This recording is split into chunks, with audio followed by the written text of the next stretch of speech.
Welcome to the Penny Bloom Podcast. Ain't another place that has got more bombast. Romp past your mom, dads, listening to Tomcats, talking everything that make you sad. We don't want that. We're here to make you smile. Put your mind at ease. Peace, love, and bloom, and always praise Keanu Reeves. This what we about. This some weeding now. We'll talk until we can't no more, and then we peacing out. All right, let's go. Penny Bloom Podcast. It's the Penny Bloom Podcast. Penny Bloom Podcast. It's the Penny Bloom Podcast. Penny Bloom Podcast. Penny Bloom Podcast. Hello, everybody, and welcome in to the Penny Bloom Podcast. Today, we conclude our director's spotlight for Martin Scorsese with Killers of the Flower Moon, released on October 20th, 2023. It was based off a book by David Grann and written by Eric Roth and Martin Scorsese, directed by Martin Scorsese. I am Colton Robertson. I am joined by Joseph George. What's up, homie? What up? It's always a pleasure to be here, and what a day we have today. There's something particularly special about making it to this episode. You know, this is our fourth director spotlight, our 25th movie in those director spotlights, 25th feature film. So we've done a lot of movie discussion this year. We did the build up to Asteroid City, we did the build up to Oppenheimer and Barbie, and now we've done the build up to Killers of the Flower Moon. And I have to say, this is my favorite of any one we've built up to thus far. I think this is without a doubt, and I think I figured it out. I was thinking, because I love all the directors we covered previously, and like Wes, probably still one of my favorite directors there is. He's just so unique, very different. Greta and Nolan, everyone knows, no one discredits them ever, but you could still kind of say they're early in their game. They're very seasoned, but they're early in their game compared to Martin Scorsese. Yeah. It's like This is our 25th film we're covering. This was his 25th film in a nearly 60-year career. He's getting up there, and then all the conversations about him with his own mortality and stuff. You don't get that with Wes and Nolan and Gerwig, at least not yet. We'll have hopefully a long time to wait for them. But this one had a little bit of a different feeling to it, and then even getting him opening up the movie and being like, "Hey, thanks for coming in. This story is very near and dear to my heart. Enjoy the movie." Did Nolan do that for Oppenheimer? I do not believe so. There have been a few instances of it throughout the year. I know that Tom Cruise and that's what it was for Top Gun. Yeah, it was Maverick did it, and also Mission Impossible 7 did it. He did it for both. Because I remembered it being in some other movie where I was like, "Oh, that's actually kind of cool." Like I don't usually see that. Tom Cruise does it for like every movie now because he's like, I need people to come. He is Tom Cruise in the theaters. Yeah. Okay. No, but that is cool. It was like a nice little, to bookend this movie with a little Scorsese there. It made me very, very happy. And obviously, if you have not seen the movie, we'll start spoiler free for the most part, and we'll give you a warning for when you need to get going. It is a true crime thing. So the story tells it rather bluntly. There's not like a big old twist. I don't think it wasn't for me, and I read the book before we went into it, but I still don't think there's anything that's like, oh shit, that's a twist. It had one moment. It was more of like, ooh, I probably should have realized this sooner sort of moment in the movie. But I don't it's pretty cut and dry. Like it is just retelling some history. Some not that delightful history. This is the building of America right here, and usually it's not the brightest of times whenever we're going through our baby stage. Well, not really baby stages, but we're about 150 years deep now at this point. But I guess for us, it's still we're building the industrialized America we know today, and this is how it started. right Got here the with ball some. rolling. Yeah, no, it's grim. This movie, it's not happy in any sense of the word, and Mm-mm. it, but it shouldn't be. Like one of the weirdest critiques I'm seeing for this movie is that it's not fun. I'm Well, sorry, bruh. Did you I mean, want this to be fun? yeah. Ask the people who were actually affected by these real life events, and ask them if they had fun. Yeah, I nah, don't think man. so. I don't Hey, think some so. movies they don't have to be fun, bruh. That's just not something that you need, especially when you're concerning yourself with the systematic genocide of an entire tribe. 30 to 50 people murdered in the 1910s through the 20s in the Osage Nation. So, Nuts. Yeah. This. not exactly a fun fucking time. Mm-mm. No. Another thing you see is that this isn't worth 4 hours of your time. It And absolutely I is. don't know what kind of existence you got to be leading for that to be the case, frankly. Yeah, if you need Kang the Conqueror and people to show up and have a connected universe, maybe this one's not for you. I don't know, but yeah, if and it's you're okay if you can't sit there for 3.5 hours and watch a movie. That's not, it is what it is. if you are 16 years old currently, I understand. It makes sense. You just no, but this is like pure what I feel like movies are meant to be. There are movies that are meant to entertain and you can just have a fun time with. But this is like a time capsule, like a get the word out to as many people as you can, because before this I didn't hear anything about this. I mean, like I always knew that white people didn't treat Native Americans the best. I understood that concept, but I've never heard of like any specifics or and anything most like of what you hear in regards to that is in the settling of America. It's what do they call it? Something destiny. It was like manifest manifest destiny. destiny. Yeah, Literally, heading it out was west, and it was our destiny. Follow this angel west, and just that's kind of nuts. and that's That what we you hear were about. But that's about 100 years earlier. Not 100 years earlier, but okay. 80 years earlier, if ish. Somewhere in that range.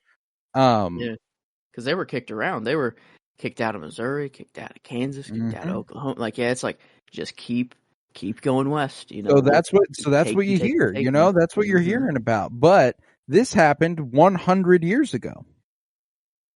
Wow, This happened in the 1920s. that's Per one capita, the lifetime. Osage Nation was the richest people in the world. Dang, holy crap! They were the richest people on Earth per capita, the Osage Nation, because of the land they'd settled after being. I mean, they moved from Missouri to Oklahoma, but I get the distinct feeling they were probably pushed from Missouri All to Oklahoma for some really old, crushed up dinosaur. Yep. Just jambalaya. I don't know what to call it. It's always a crazy concept to me that over some oil. I understand it's pretty important and crucial in running the world we know today, but like, man, it's just greed. It is. I mean this movie will teach you the concepts of greed.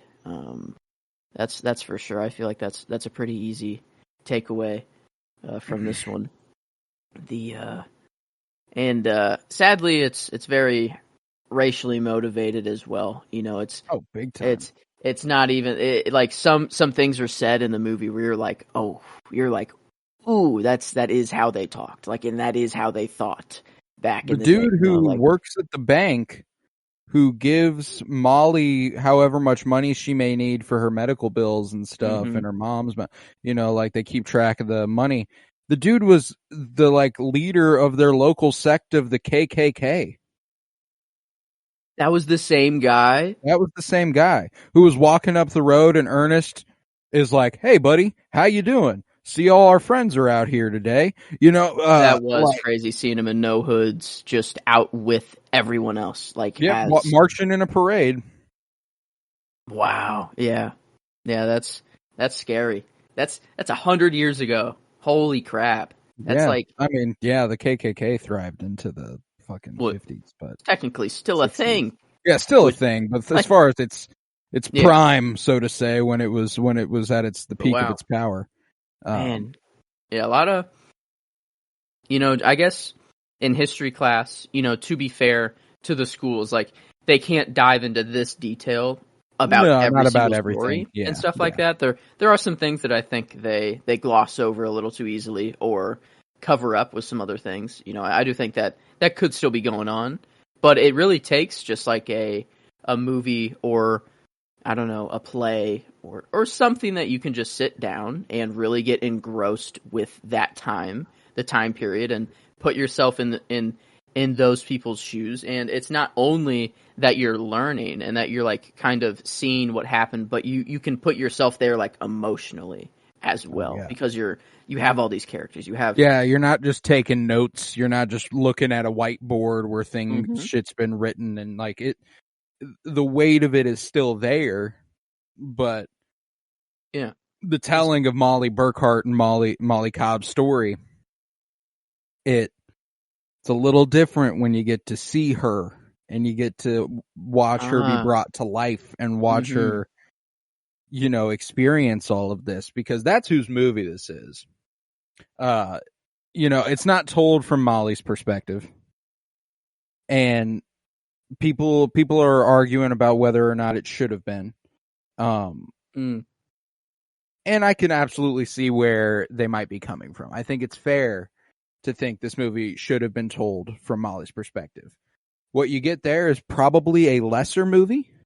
What you get there is probably a shorter movie, and you get a completely different movie, because telling it from the perspective of Ernest puts so bluntly everything that's happening. There's no like, oh, what's happening? Who's doing this? Where's all this coming from? Which is all the story would have been from Molly's perspective. From Ernest's perspective, you get to see just how terrible and thoroughly fucked up everything that goes on is. And it's through this, like, Ernest is still definitely like off the deep end. Like he's crossed the line. He's past the threshold of not a good guy anymore in my books, I think, pretty easily. But as far as, he's kind of in this gray area in the movie where you see him contemplate these things, where he's like, man, like him, like I'm really into deep here, or like, is this really what I want to do? But like he ends up doing it, anyways, and still following through. So it's like, you're still like, wow, this dude's a pretty big piece of shit. But you compare him to King, to De Niro's character, and it's like, it's kind of cut. Like, I still like, if we're measuring on the scale of like, are you going to hell or not? I mean, they're going to hell. Like, these guys are. I mean, it's cut and dry. That's what's interesting, and I think the movie kind of contemplates it in and of itself. Like, Ernest has responsibility to take. It's not. He had every opportunity to not go along with this. Yeah. And like, that's the thing, is that like, if at the beginning, whenever, I can't remember what the first sort of step is, but I think literally his brother goes, I need to take her home. Talking about Anna. And he's like, and Ernest is kind of like, yeah, probably. Like that pause, like, wait, do you mean you mean kill her? You're not just taking her home, like you're taking her home. Yeah. So that's the thing, is that like, he had every single opportunity to not get deeper and deeper into this, but I love that money, sir. I love that money. Yep. Yeah, it's black gold, as they called it. Loved the the geysers like opening up and then just the dancing around it. Dude, gorgeous. That was one of my favorite shots of the movie. It was a trailer shot, so like, I was Exactly. fully ready to see it as big as I possibly could. We got to watch it in IMAX yesterday, which was a fucking treasure trove. I That think was that, nice. That was nice. you In know, a very, our theater experience as well. I thought it was pretty funny. My parents got a kick out of it. They guessed it pretty much spot on. Because my brother was like, "All right, there's so much football on. There's no one, like, no one's gonna be there, and like if there are people there, they're gonna be old." And so I came back home and they're like, "All right, how many people were there?" And I'd say like probably like 7 other couples or just groups of people. yeah, I would say 15 to 20 people total, though. Yeah. It was like 7 couples, and most of them were like 50, 60. At least, yeah. 70. Like, you looked around and Like, the light shining off of heads was reflecting white, you know? Yeah, we were white hair. We were definitely the only I'd we say were people far and under away the 30. youngest. Yeah, we were far and away the youngest people in our theater. Maybe the only people under like 40, possibly. I'd say they're I don't know. Might have been one other couple that was a few rows in front of us that might have been there. But still, it's but a rather it was I had a great time, you know. I thought that if you got, like, I know you got it 3.5 hours sitting in a movie theater. It's a difficult commitment. It is. And I only come out for that long of a movie if I really, really give a shit about the people creating the movie or the story being told. But if you prepare yourself properly, man, if you're like, oh man, I'm gonna have to pee and I don't want to do that. I didn't get up to piss one time during a 3.5 hour movie, man. Yeah, nope. I had a large fucking cherry Coke with me as well, large, and I was like, I was thinking, I'm like, maybe I should pace myself because I'm really gonna be pissed if I have to go take a piss during this movie. I didn't pace myself. I was like through with that whole movie theater large Coke, pretty much by the end of the movie. And I still didn't have to pee. And I don't know, like, I remember at the end of Asteroid City, I could feel the shape of my bladder. I was like, I had to pee so bad. And I don't know why. Out of that theater, you're the first one out of the room. I had to go. But yeah, this one, I don't know. It's a very comfortable 3.5 hours. Oh, dude, it flies the fuck by, and you got to give credit to 𝗤𝗏 there, the editor of this movie, Martin Scorsese's longtime creative partner. If you can cut together a movie that's 3.5 hours, I felt like this was quicker than Oppenheimer. Yeah, it's and crazy. Oppenheimer is notoriously the movie I've been pointing to as like, wow, if you're scared to do a 3-hour movie, this is the fucking 3-hour movie that feels like it's an hour and 45 minutes. You know what I'm saying? Like, this movie's longer but feels shorter. I don't know how that works, but no, it is an easy 3.5 hours. It's not like it feels like it's 2 hours. I'm not going to tell you it's brief. Like you're sitting there, but I mean, like, it felt very easy. Like it was not. I don't know. Like I wanted, man.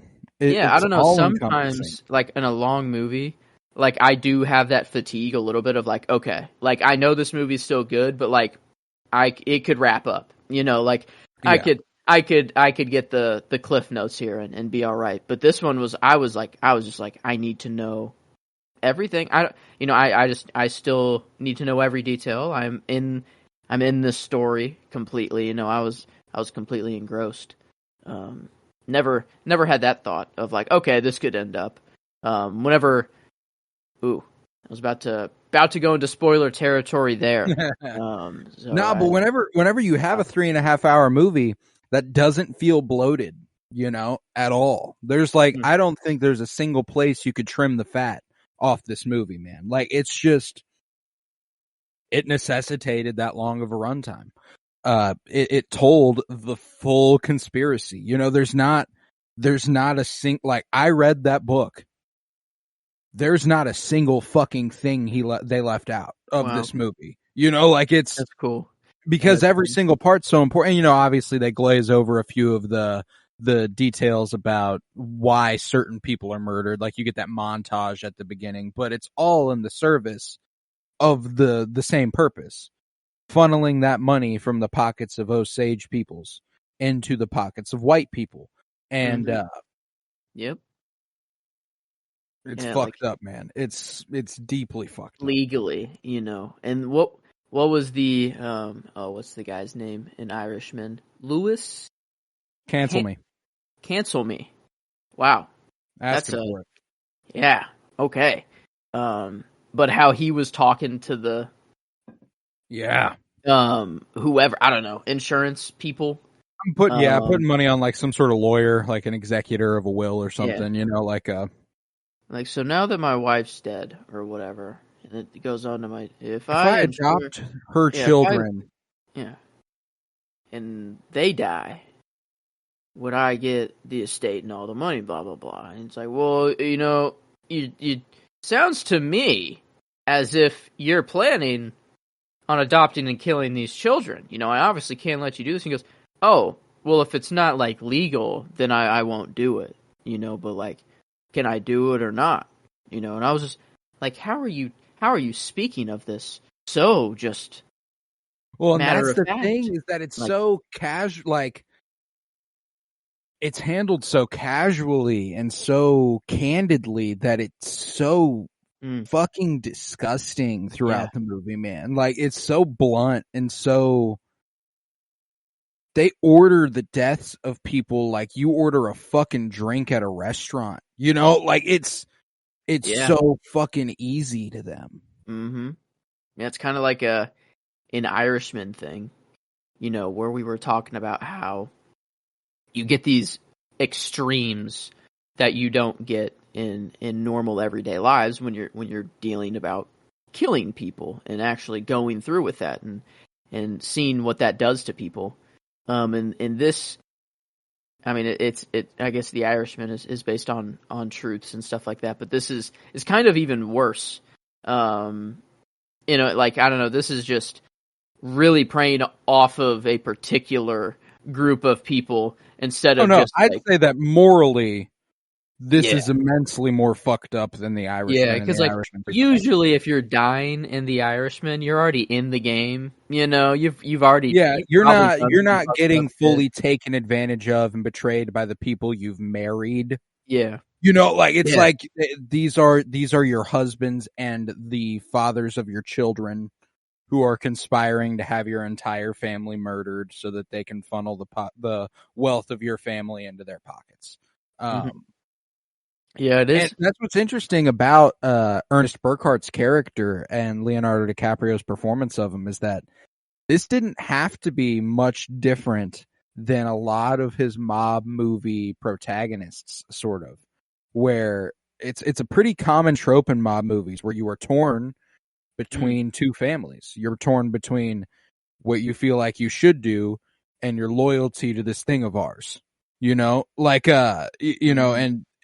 usually they end up going with the loyalty to the mob, and that's kind of what he does in this movie with he maintains loyalty to the family instead of loyalty to his actual family,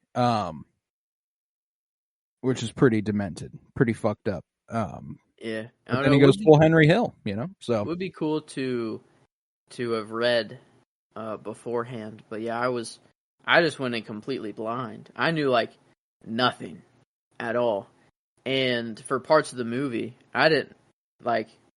I was still like kind of rooting for De Niro, for King, and like I was like, okay, well maybe this dude isn't terrible, I mean, it doesn't take long to realize that, though. Yeah, I know, but he's seeming like a family man. He's praying for people. That's kind of cool. And like Osage. Oh he speaks their language. He's their friend. Yeah, I think it is to Molly. I think. Maybe it's someone else actually. I don't know what's going on. But he just walks over to someone, speaks to them in their language, and then like just starts praying for them, like right in front of them, just right there. It's amidst the big ass party. Whenever I think he goes over to Rita and their sister, whoever Bill Smith is married to at the time. I can't remember which sister that was. But she's not doing too well. She's on her way out. That's right. Okay. Man. Yeah, that's what like so to touch on a few last spoiler-free things here. Let's just go over for me what this is going to get nominated for at the Oscars. So what this is going to get nominated for is Best Director, Martin Scorsese. And I think, for me, should win. Mostly because the Oscars are like kind of a give and take thing unless there's just an obvious fucking sweeper. And I don't think there is this year. But I think they're going to give Killers of the Flower Moon Best Director. And all the other big awards are probably going to go to Oppenheimer. You know, I think that this won't win Best Adapted Screenplay.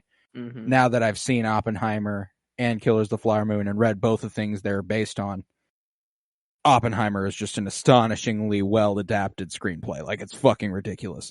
Okay. Yeah. Best Supporting Actor, Robert De Niro. Ooh. No fucking doubt. I'd think Leo's probably even going to get a nod for Best Leading Actor. Lily Gladstone will sure as shit get a nod for Best Lead Actress. This might even get Production Design, a nod for that. It won't win. I think Barbie's a shoo-in for that, but I think it'll get a nod. Cinematography. It's a shame that Rodrigo Prieto is always against some of the best looking shit of all time. I think Oppenheimer's going to win that too, but I think he will be up for it. Let's see. The score was fucking gorgeous. Robbie Robertson fucking dominated that at several points. Let's see. What's this Best Picture? Is that just a general, just kind of like overall? Yeah, that's the best movie. Yeah. I feel like it's up there. Like it's I think it's fully deserving. I haven't seen Past Lives yet, but Past Lives won't win. I want it to. It won't though. Not when you have Oppenheimer and Killers of the Flower Moon. Like, that's going to be the matchup of everything the fucking night is going to be Oppenheimer or Killers of the Flower Moon all fucking evening. I think Past Lives' best shot at an award is Best Original Screenplay. I think it's fully deserving of that. But I think that I loved Greta Lee as the lead actress in Past Lives, and up until yesterday, she was my pick for Best Lead Actress. Wow. Yeah. Lily Gladstone is fucking astonishing in this movie. I mean, it's to go from healthy to sick to healthy again is like already hard enough, and then like having to I felt so bad for her because like just the amount of death that she had to like go through, and we saw it like through her a lot of the time of like hearing the news, here's the reaction, and like, oh my god, her screams will be with me until I fucking die, man. That like downstairs and then no man, the head. I immediately I got chills just talking about it right now, and I immediately started crying when she did that because it's such a complicated movie for that reason. You know, it's sad subject matter, but it's presented so bluntly and so plainly that you don't really get a chance to attach yourself to any of the characters besides Molly. Molly's the only one that you feel a connection to, you know, and everything else, every bit of feeling you get out of this movie is how it affects Molly. You know, there's not an ounce of me that ever felt bad for Ernest or King. Yeah. And I don't think there's ever any reason to, but like, and I'm interested to see when we get to a little bit more spoilery territory, just how deep into the movie it is before you realize exactly what's happening, because I'm intrigued. But there's just so much to like, man, and I think that the more we talk about it, the more this is probably my one of the year. You know, Past Lives gives it a tough run for its money for me, simply because that makes me fucking sob for reasons that are not based in real life tragedy. You know, like part of the reason this movie's so fucking sad is that it happened. It's always a shitty reminder, you know. Yeah. To be like, ooh, nope, this isn't made up. You know, this is very real. Yeah, But yeah, I have no doubt my two favorites of the year are Killers of the Flower Moon and Past Lives. Which one I can put over the other, I couldn't really tell you. But dude, I fucking adored this movie, and I'm excited to talk about some more spoilery territory with you. If you might be ready, do you think you are? I'm ready to jump into the spoiler. I almost did one, and I did hold myself to it, but All right. But yeah, so if you haven't seen the movie, feel free to get going. I will say, like I said, it's true crime. All the information is out there. As far as spoilers are concerned, there's only one huge thing at the end that I don't think you'll want spoiled. Simply because it's such in a shitty feeling movie, like where you just feel like shit the whole fucking time. There's one little tiny ray of sunshine at the end, and it's extremely small, but it's still there. And so that we will discuss that, but maybe we try to put that off as long as we can. We talk about the content of the movie, and whenever we're arriving there, I'll give you another warning. So, okay. Spoiler-free territory over. We're getting into it. So yeah, I read the book that this is based off of, and so I knew the entire time how big of a piece of shit King was. I knew that Ernest was a big time accomplice. And I knew that from the jump. So I'm extremely interested in when that became apparent to you. Okay. I remember, I think whenever it like clicked that like Ernest is like the top dog here, was also the moment that like the doctor thing clicked for me as like the I thought the doctors were being genuine and just being doctors. And I forgot like when that exact moment was, but it was maybe just King talking to the doctors or something like that. Like a healthy guy is there, and they're like, I don't know, like this one's not looking too good or something like that. Henry Roan. Yeah. Yeah. What about my melancholy? That's right. Yeah. And I was like, wait a minute. Oh no. It goes like, it's not just him making, like he's got control over things. That was one moment where I remember like a little click. Let's see. I think that was probably the only moment where I was like, oh, maybe I could have caught on to that a little earlier. But I think everything else was pretty like, well, and that's what's interesting about the movie is that like I talked about how they order hits like it's ordering soda at a restaurant or something, but it's interesting to see how it was veiled at the beginning in the slightest way, like very, very, like I said at the beginning of the movie, he's like, I think I need to take her home, and then at the end of the movie, they're like, maybe you should just kill her. You know what I'm saying? Like that's the evolution over the course of this movie is, maybe we should just fucking kill them. Would that be such a problem? God, dude. Yeah, it's like the way, like, I don't know. They weren't, I guess it's mainly Ernest. That's like the person that we're constantly seeing this like back and forth with. But like, I remember King like slowly, like he would say things and I'm like, okay, all right. Like he seemed to put up this facade of being, a very, very nice family kind of guy. But then he'd throw in just a few things and it'd be like, oh, well, yeah, he's the king of the Osage Hills. He's the guy. Everyone trusts him.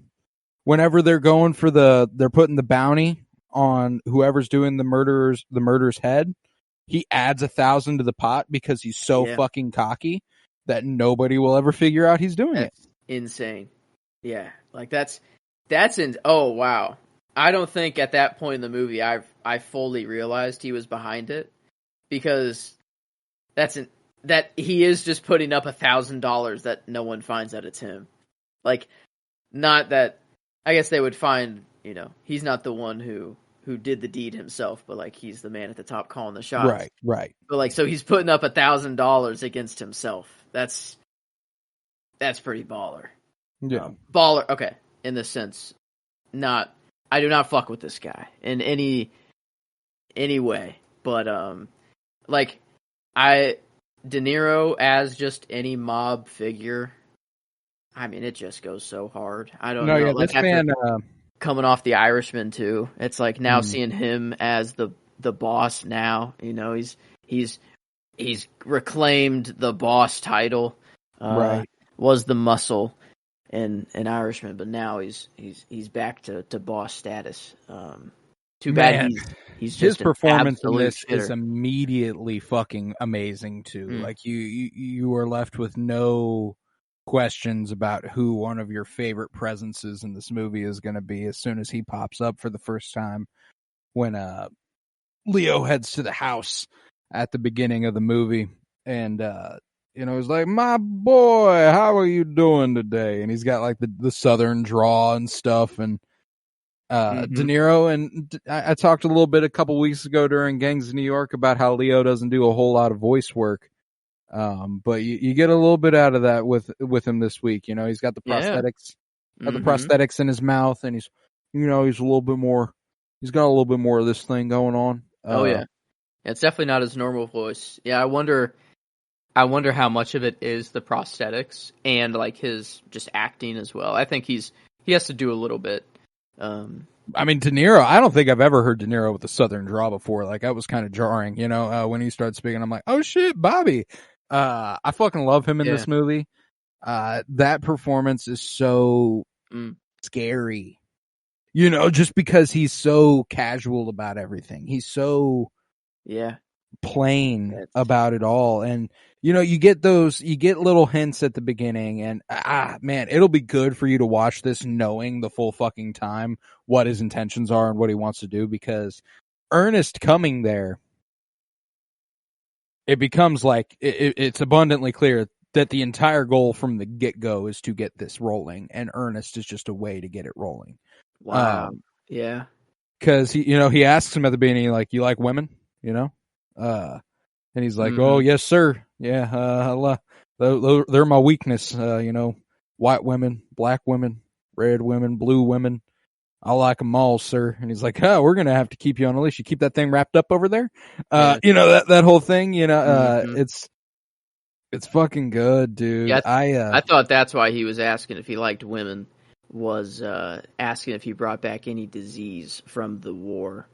I thought he was just trying to see if I thought he was like seeing if he brought back like HIV or something from the war, and then if he, I thought that's why he would like a double check to see if like I don't know. I was trying to figure out King a whole lot like while he was going. Like I guess like through the, I think that's why the story does work through the eyes of Ernest, because like you do kind of have this like brand new fresh face in the town, and like he's been gone, and like so we are kind of going through the town and learning everybody and getting all the like experiences through him.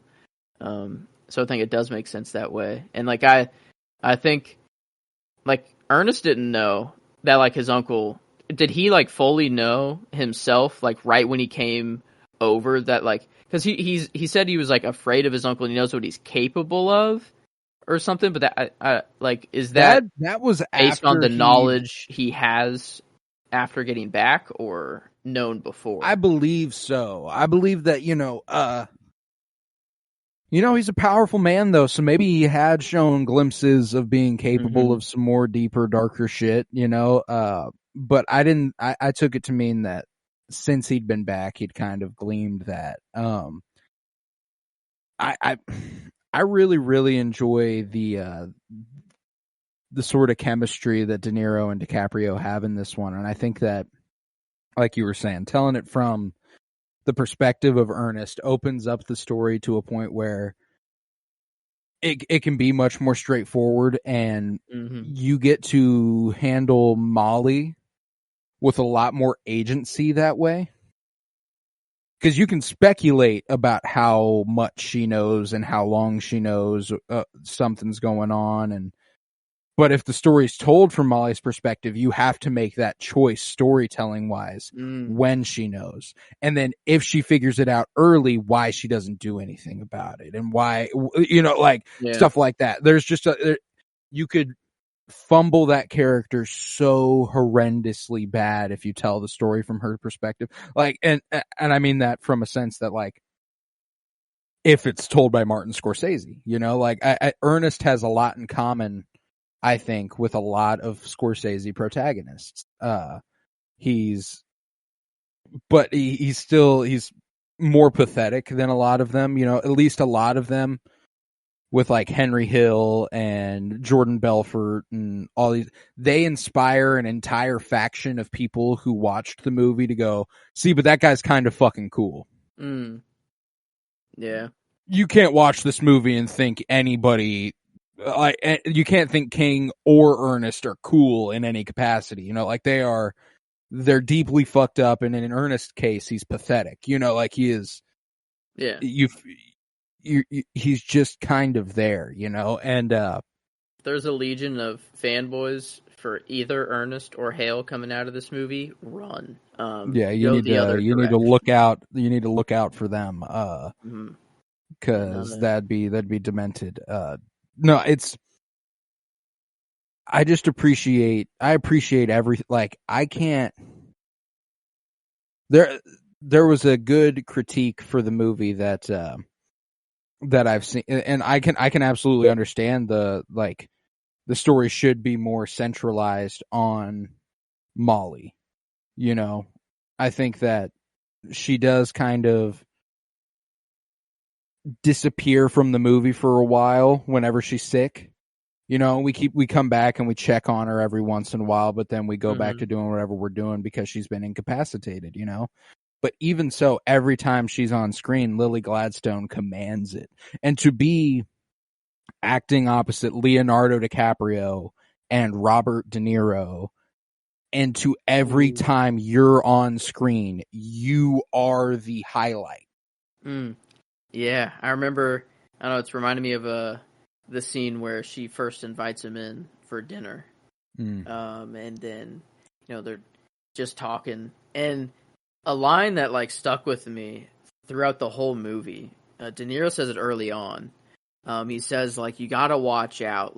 They're a lot smarter than they seem. You'll want to fill the dead air with. Yeah. I don't know. He says they have this command over the room. I don't know. They're observant. They know what's going on. And even so, knowing what he is and who he becomes, that's cocky. Yeah. Being they're observant. They know what's going on. That's him being but they still can't figure me out. Jeez. Yeah, I didn't even, man, it's crazy knowing King from the start. That really does change some things. Honestly, I guarantee you'll like the movie more now that you know everything. And that's what's crazy is that the movie's already so powerful if you are coming into it from a blind spot and you learn all this from it. But if you know the story and you know who is responsible, it's even more fucked up. And it's already so fucked up. And that's what's crazy about it, man. I can't get over it. But yeah, to go back to what you were saying, the scene where she invites him in for dinner. Yeah. And I don't know, it's just he's kind of nervous.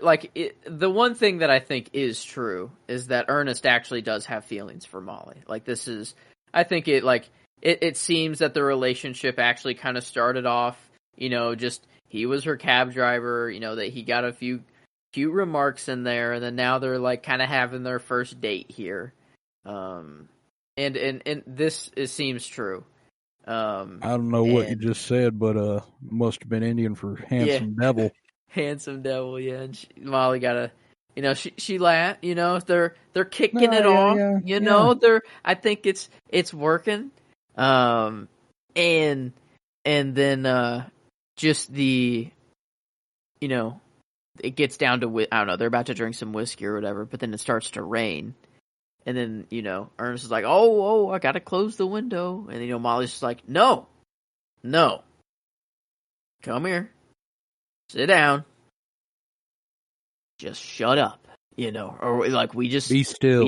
We just gotta be quiet for a while, and I'm just, and, like, Ernest at first is like, oh, well, it's sure good for the crops, he's like, and she's like, just no, come still. on. Yeah, and like he's trying to fill that dead air, and then like over the span of the movie, you see how like much more comfortable he is with like just their way of living, and like how just integrated he is like with their lives now. And Ernest, being a piece of shit, that at least that was a cool kind of progression to see over the span of the movie, and like a really good way to show time passing, like, because there were a lot of time skips, but they were so fluid. Like, it was like almost like the shot literally like panned into the, it was just, and then like they were talking about having a baby, and then boom, here's the fucking baby walks in next scene, and you're like, oh well, shit, okay, like now we're fucking at least 9 months, probably a year or two, I don't know, like jumped, and then you get some, I don't know, I thought that the time jumps were really cool and handled really well throughout the movie. A lot of them were, I don't know, a lot of death time jumps, like just to get to a person's death, or someone died, and then time of mourning, and then time passed that way. Whole lot of people died, that's for sure. No, I mean, like at the very beginning, whenever Lily Gladstone's narrating, and she's like, this person, their age, no investigation. This person, their age, no investigation. This person, their age. You watch her get shot from a window over her baby, and then you see him drop the gun into her hand, and Lily Gladstone goes, suicide. And like, and you're immediately like, oh fuck, like, oh my fucking God. And that's the stylistic points of this movie, that like silent film sort of thing they had going with the black and white montage explaining that they were the richest people per capita, and that they had chauffeurs and everything. Like, I loved that. But something that I've really enjoyed about Scorsese portraying violence in his last two movies, The Irishman and Killers here, there's, when it came to Goodfellas, it was like, it was brash, it was over the top, it was there's something of it that's sort of glorified almost. You can't do that with this movie, and you shouldn't, like, you absolutely shouldn't do that with this movie, and they don't. Everything, so it just fucking happens, and it's always so Irishman-like. yeah. 100%. And it's more devastating that way. Yeah. That's, if you were going to portray death by murder in a movie, I don't think anyone does it better than Scorsese does, where it's so, there's no dramatic tension. There's no final standoff. There's no, oh, you're going to do this to me. We've known each other for years. You're going to do this no, there's none of that, because anything that you could possibly say is implicit in that moment. None of it matters because they died. Like, the best example is Anna. Is that the sister's name? When they finally show what happened out in the woods. Yeah, like, you get the explanation of it in court, and you're already like, wow, that's so uneventful. Like, that's so, like, you just took her out in the woods and shot her. And and it's even more fucked up the way they're like trying to hold her up, and she's like, you took me out here to kill me. Yeah. Yeah, exactly. Yeah, like, I don't know, it was already bad just hearing the words spoken in court, but then you see it actually played out, and then you're like, oh my God, it's so much worse. Like, it's so much worse. Like, it's even worse. And then just like, it's over. And then they're like, all right, well, they look at each other, and that's it. It's just a crazy She actually has one of my favorite performances in the movie. She did very Cara well. Tate Myers Yeah.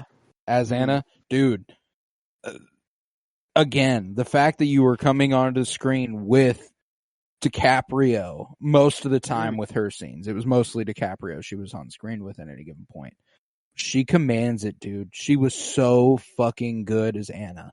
And she gave that, like, it's so interesting about how every single actor who played a member of the Osage Nation, you can say it's a great performance and you could say it's devastating.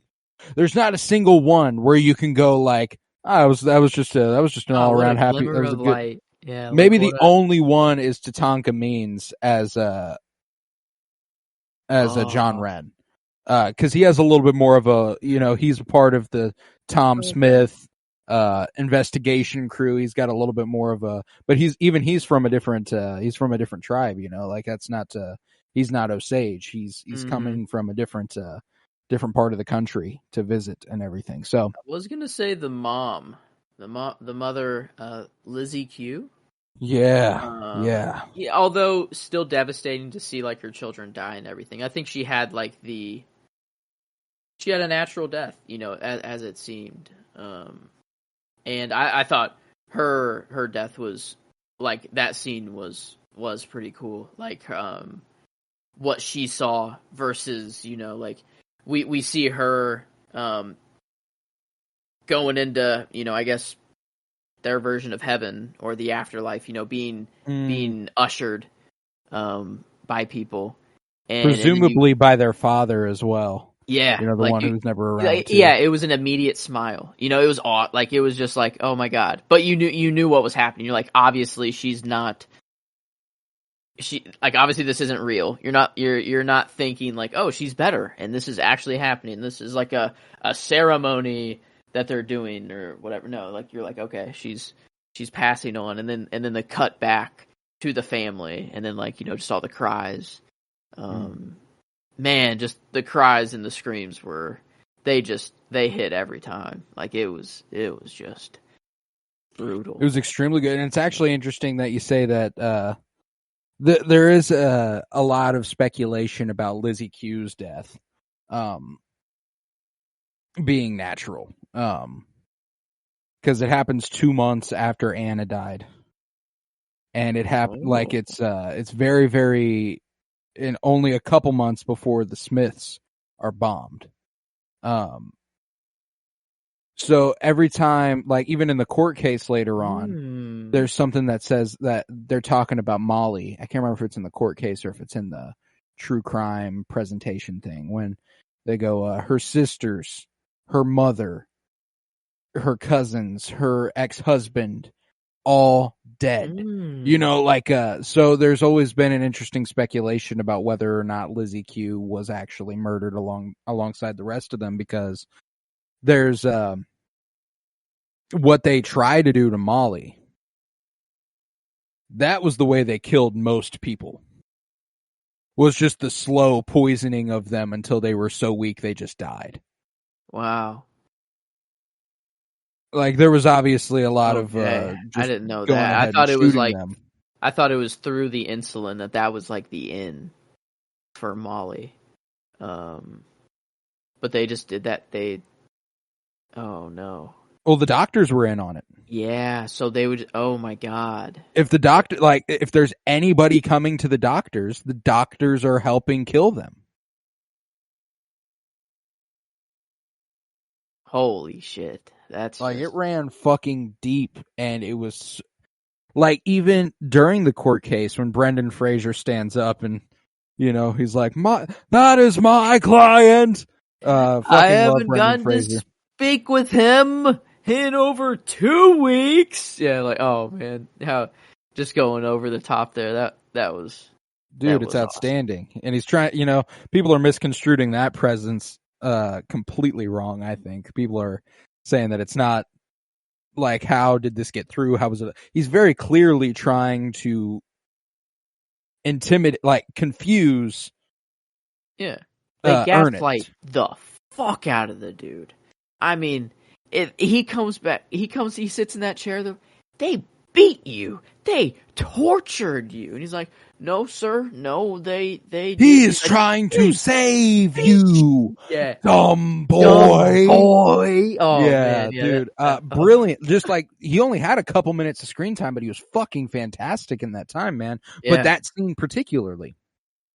Very memorable. Whenever they walk in the room, and that was like during the trailer, whenever you see that shot, the line that comes over where it's like, he walks into the room and everybody looks up at him. It's like that dark room. Everyone's very dramatically lit. In the trailer, that's the part where the line is read. Can you find the wolves in this picture? Oh, that was the one line that I don't know, that stuck out as maybe my nod for the movie was that one. I thought there was going to be some callback to it.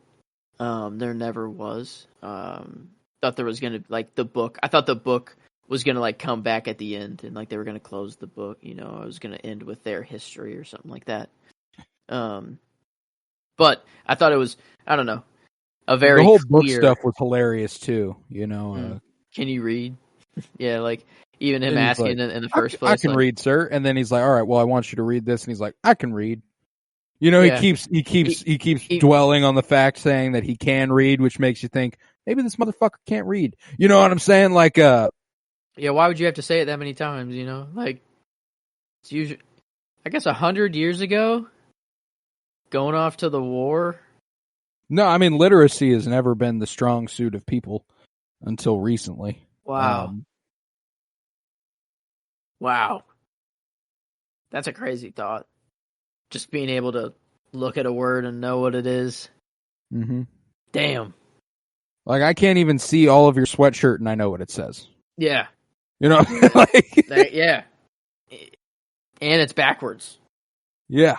That's how good you are at reading. You don't even need the whole word or for it to be correct right way. That's the thing, is that, like, it's so fascinating to see that and it's clear that he could read, because he ends up going back to it. And it looks like he's struggling for a little bit. He reads it out loud to himself and stuff. And and then he is following his finger. So maybe he is learning to read. He's having a little bit through this. A little bit of a tough time. And I also love that another interesting little indication that maybe he's not the strongest reader is that when he's handed the book, he flips through it, but he does it from the back to the front. Nice. And he, like, holds the pages like that. That's true. Which is just like, that's not how you look through a book typically. But no,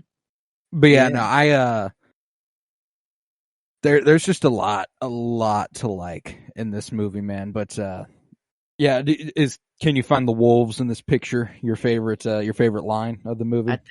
I think so. I don't know. I guess that's probably on IMDb. They probably have some quotes in there, because I was trying to remember. Oh wow, that's the top one on IMDb. Can you find the wolves in this picture? That's a trailer one. Yeah, Handsome Devil. I guess that was cute, but like, But yeah, it's immediately, it's like complete, all the niceness of the beginning romance budding becomes immediately stomped out by the next 2.5 hours. Yeah. And there's barely any quotes on there. And a lot of them are just trailer. You gotta... I do love that. You got money, a nice sir. color skin. What color would you say that is? My color. That was a goodie. That could be the bar. Another trailer line, though. They knew that was already a bar. I had to throw that one in there. Yeah, I think... there was a good one from William Hale. Right before he spanked Ernest. Expecting a miracle to make all this go away? They don't happen anymore. No. Just in the whoop-ass scene as well. And Freemasons as well. Just a little, I don't know, like, anything about them. I thought that was like some Illuminati shit. Like, literally. I thought they were kind of like some weird conspiracy that, like, was, I don't know. And, like, I could be, like, way off left field on this one. But, like, when he was like, I'm a I don't know, high-ranking member of this of the Masons. Do you know what that means, Ernest? You know? And I was like, what does that mean? I kind of want to know what that means. Like, is that like, I don't know. I don't know what the hell the Freemasons are. I don't either. But I don't either. Yeah, they had that whole scene, like there was a tweet I saw prior Yeah. to going into this movie that every once in a while there's a joke whenever a movie comes out that was like, I really liked that movie, but it was kind of odd whenever these two just bareback had sex in the middle of the movie. And it's like always like these random two characters that it doesn't make any, like, it was really weird whenever Spider-Man got bent over by the Green Goblin in No Way Home and like they started having sex in the middle of the movie. And like, so like I saw one that was like, I really liked this movie, but it's kind of bizarre that nobody's talking about the fact that Robert De Niro straight up spanks Leonardo DiCaprio as hard as he possibly can multiple times. And I was like, I read that as like a, haha, that's funny, you know? And then it comes up in the movie. He's like, all right, put your elbows down. And I was like, oh no, it's real. It's happening. Dude, fucking killed me. He broke the paddle. I mean, yeah, it was very fraternity-like. You know, with all this weird ass room. What the fuck else? What is that room used for? Otherwise? Yeah, man, I don't fucking know. Whatever book that was, maybe the Bible. I don't know. It seemed like a spanking ceremony almost. You know, like this is done normally. Very culty. Yeah. So that's interesting. I'm probably going to do a deep dive rabbit hole on the Freemasons now on YouTube tonight. Yeah, that was a funny moment theater-wise as far as like the mixed reactions of what you heard whenever they got the paddle out. And you just hear like, oh, you know, like you heard a few giggles. You heard a little, oh, you know, like, oh no. Everyone knew what was coming. Yeah. It was not many audible reactions from the audience or from the other people there, but the deaths, there were a lot of gasps, like whenever someone would like get shot and stuff like that. I remember, particularly one, I feel like elderly woman didn't like seeing people die. And she was very, very taken back, by someone dying every time. But, that was got a few giggles. That's for sure. No, you know, just that little like, oh god, man, like, you know, like, oh fuck, like we're doing this right now. Like, we're straight up getting this in a Scorsese movie. We finally have a scene in a Martin Scorsese movie where De Niro is actually literally spanking Leonardo DiCaprio, not just like, you know, metaphorically washing him in a scene. Just like, kind of reminds me of when Oppenheimer came out. People were like, yeah, Oppenheimer was great, but like, what about that uncut 15-minute sex scene? Exactly, you know, whatever. And it's like, okay, you guys are fucking lying, whatever. No, this is full on. You get like 1, 2, 3. I mean, you get like 5. And then you watch him curl to the ground, and then he gets told to sit in the chair, and like you watch him sit, and he's like, "Oh, you know, like his ass hurts." Literally, dude. What the heck? Wow. I didn't know that it's a scene I needed. But I needed now that it all my life, apparently, there was some deep-seated need within all of us. Maybe this was like that's why it was ritualistic. This was like a passing of the torch. You know, these old fellas are on their way out. They're you know, this is a rite of passage. Leo, if you wanna get as old as I am and still be in the game. Not a lot of ways to fake this either. Like he's smacking the shit out of my man's ass there. Yeah, I guess the paddle could probably be padded or something like that. But like when you're hitting that hard, there's a thump there regardless. Yeah. I think Leo, they just had to kind of do it, you know? I wonder if he actually story I look forward to hearing. Yeah, I wonder if they actually broke the paddle. Right. Or not. If 80-year-old Robert De Niro can actually even swing that hard too. Right. Yeah. No, I mean, seemed like it. Yeah. But no, man, there's a lot of great scenes in this movie, and it flows so perfectly together that at points it was hard to pick, like, when a scene begins and when a scene ends. You know, like there are more obvious cuts, but it kind of felt like it all just kind of flows together in a way. And my favorite scene of the movie comes from the bombing of Rita and Bill Smith's house.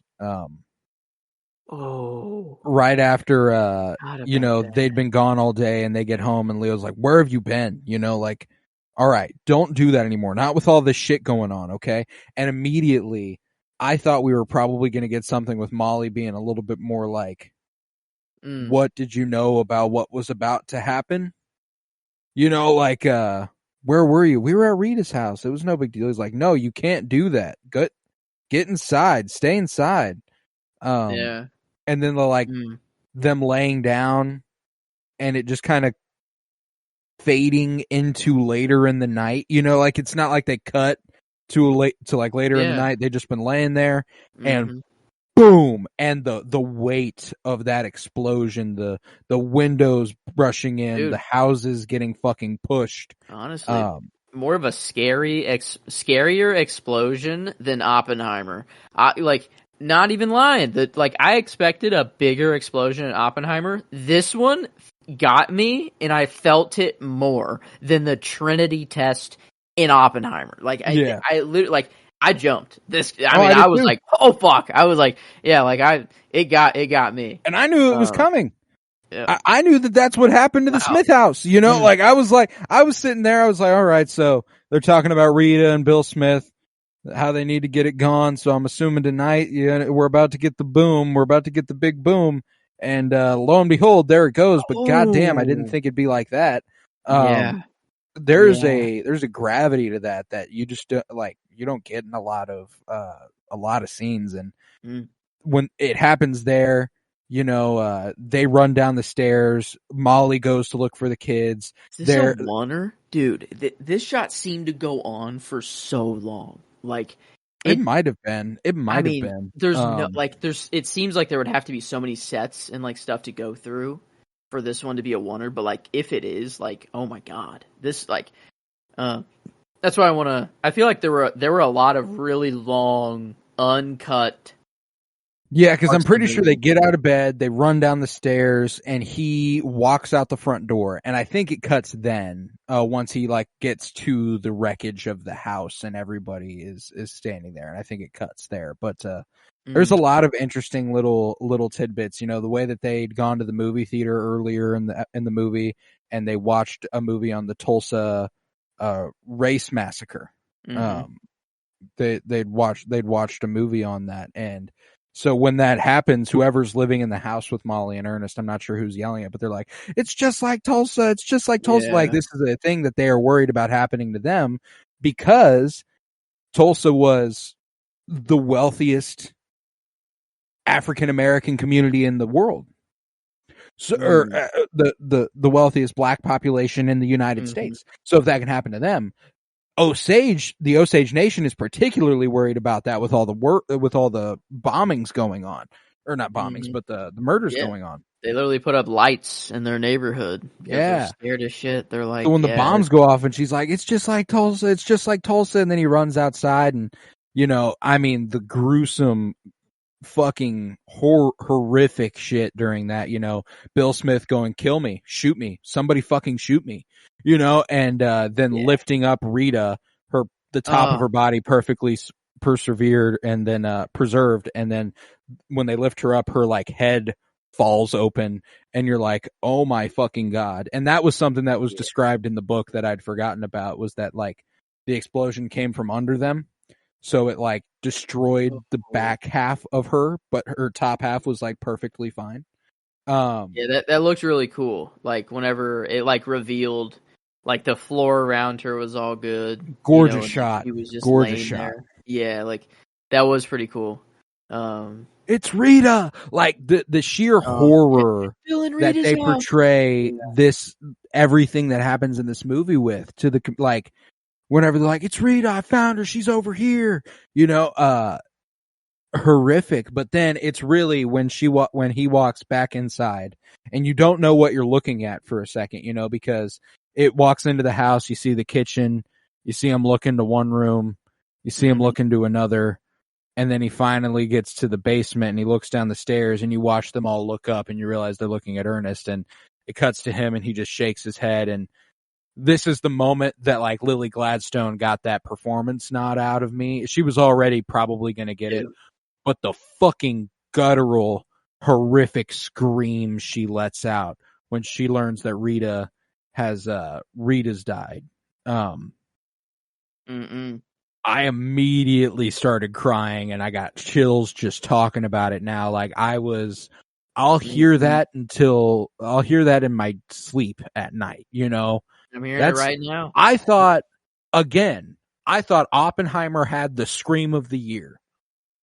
I thought that whenever he's having that fucking, he's standing there, he's like, I don't know what happened exactly, but I know they're not gonna fight back, and everyone's going crazy, and then it goes silent whenever you hear that piercing scream.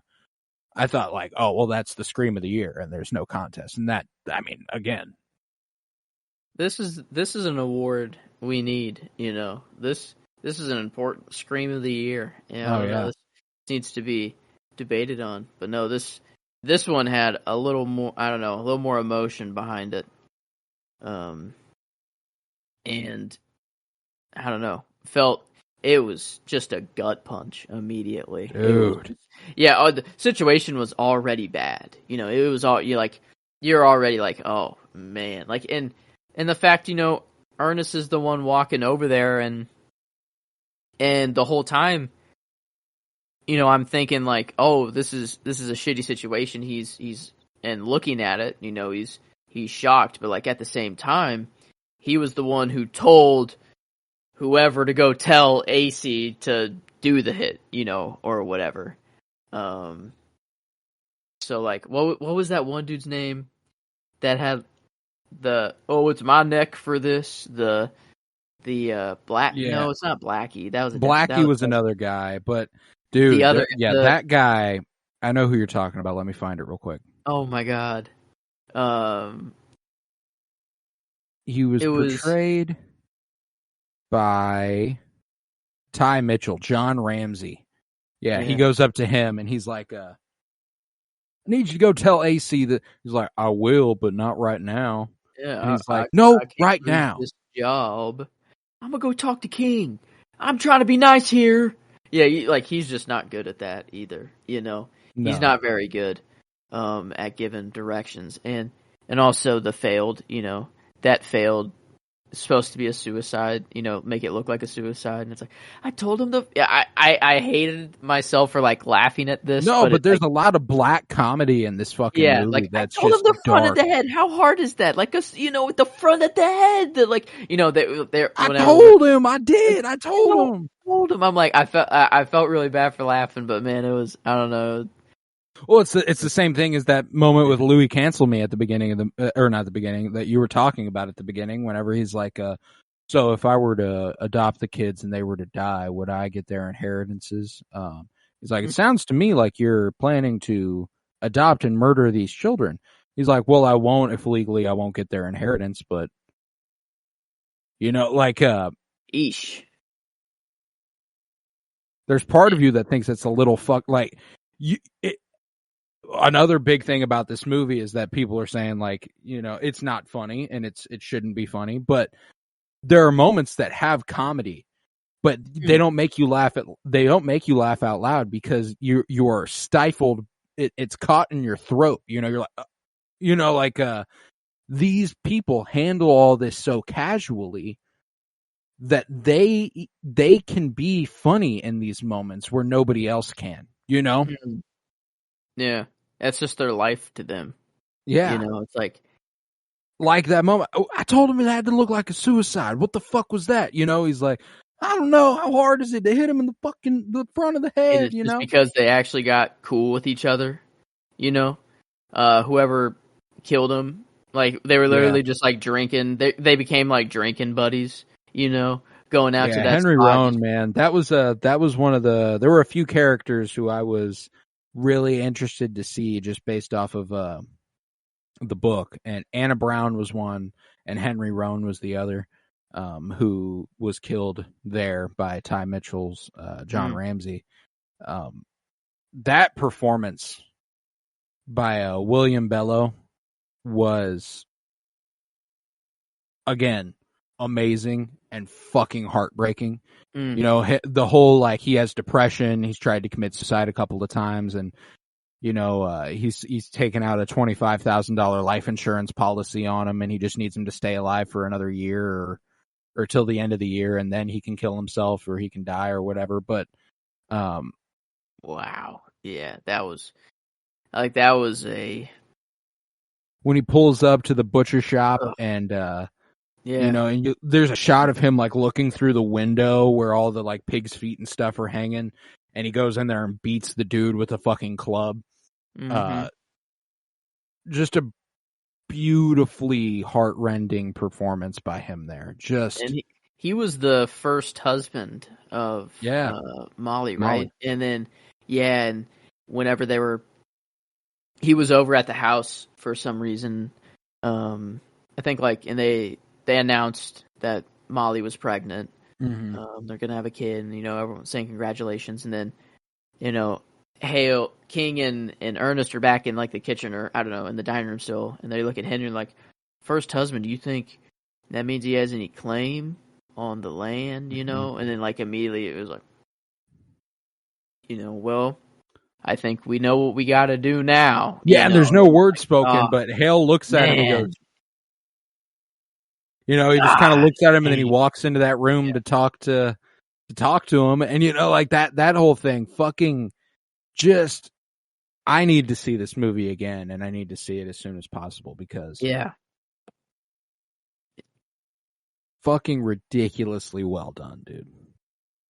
It's crazy. I'm wanting to sign up for this 3.5 hour movie again so quick. Like, I'm like, I don't care how long it is. I want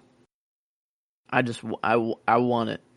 I do need it again. Yeah, I was trying. The only thing I don't have down is my favorite scene. There's a lot of goodies, man. I'm a sucker. I hate going for like the ends or like something near the end. So I feel like it's a cop out. But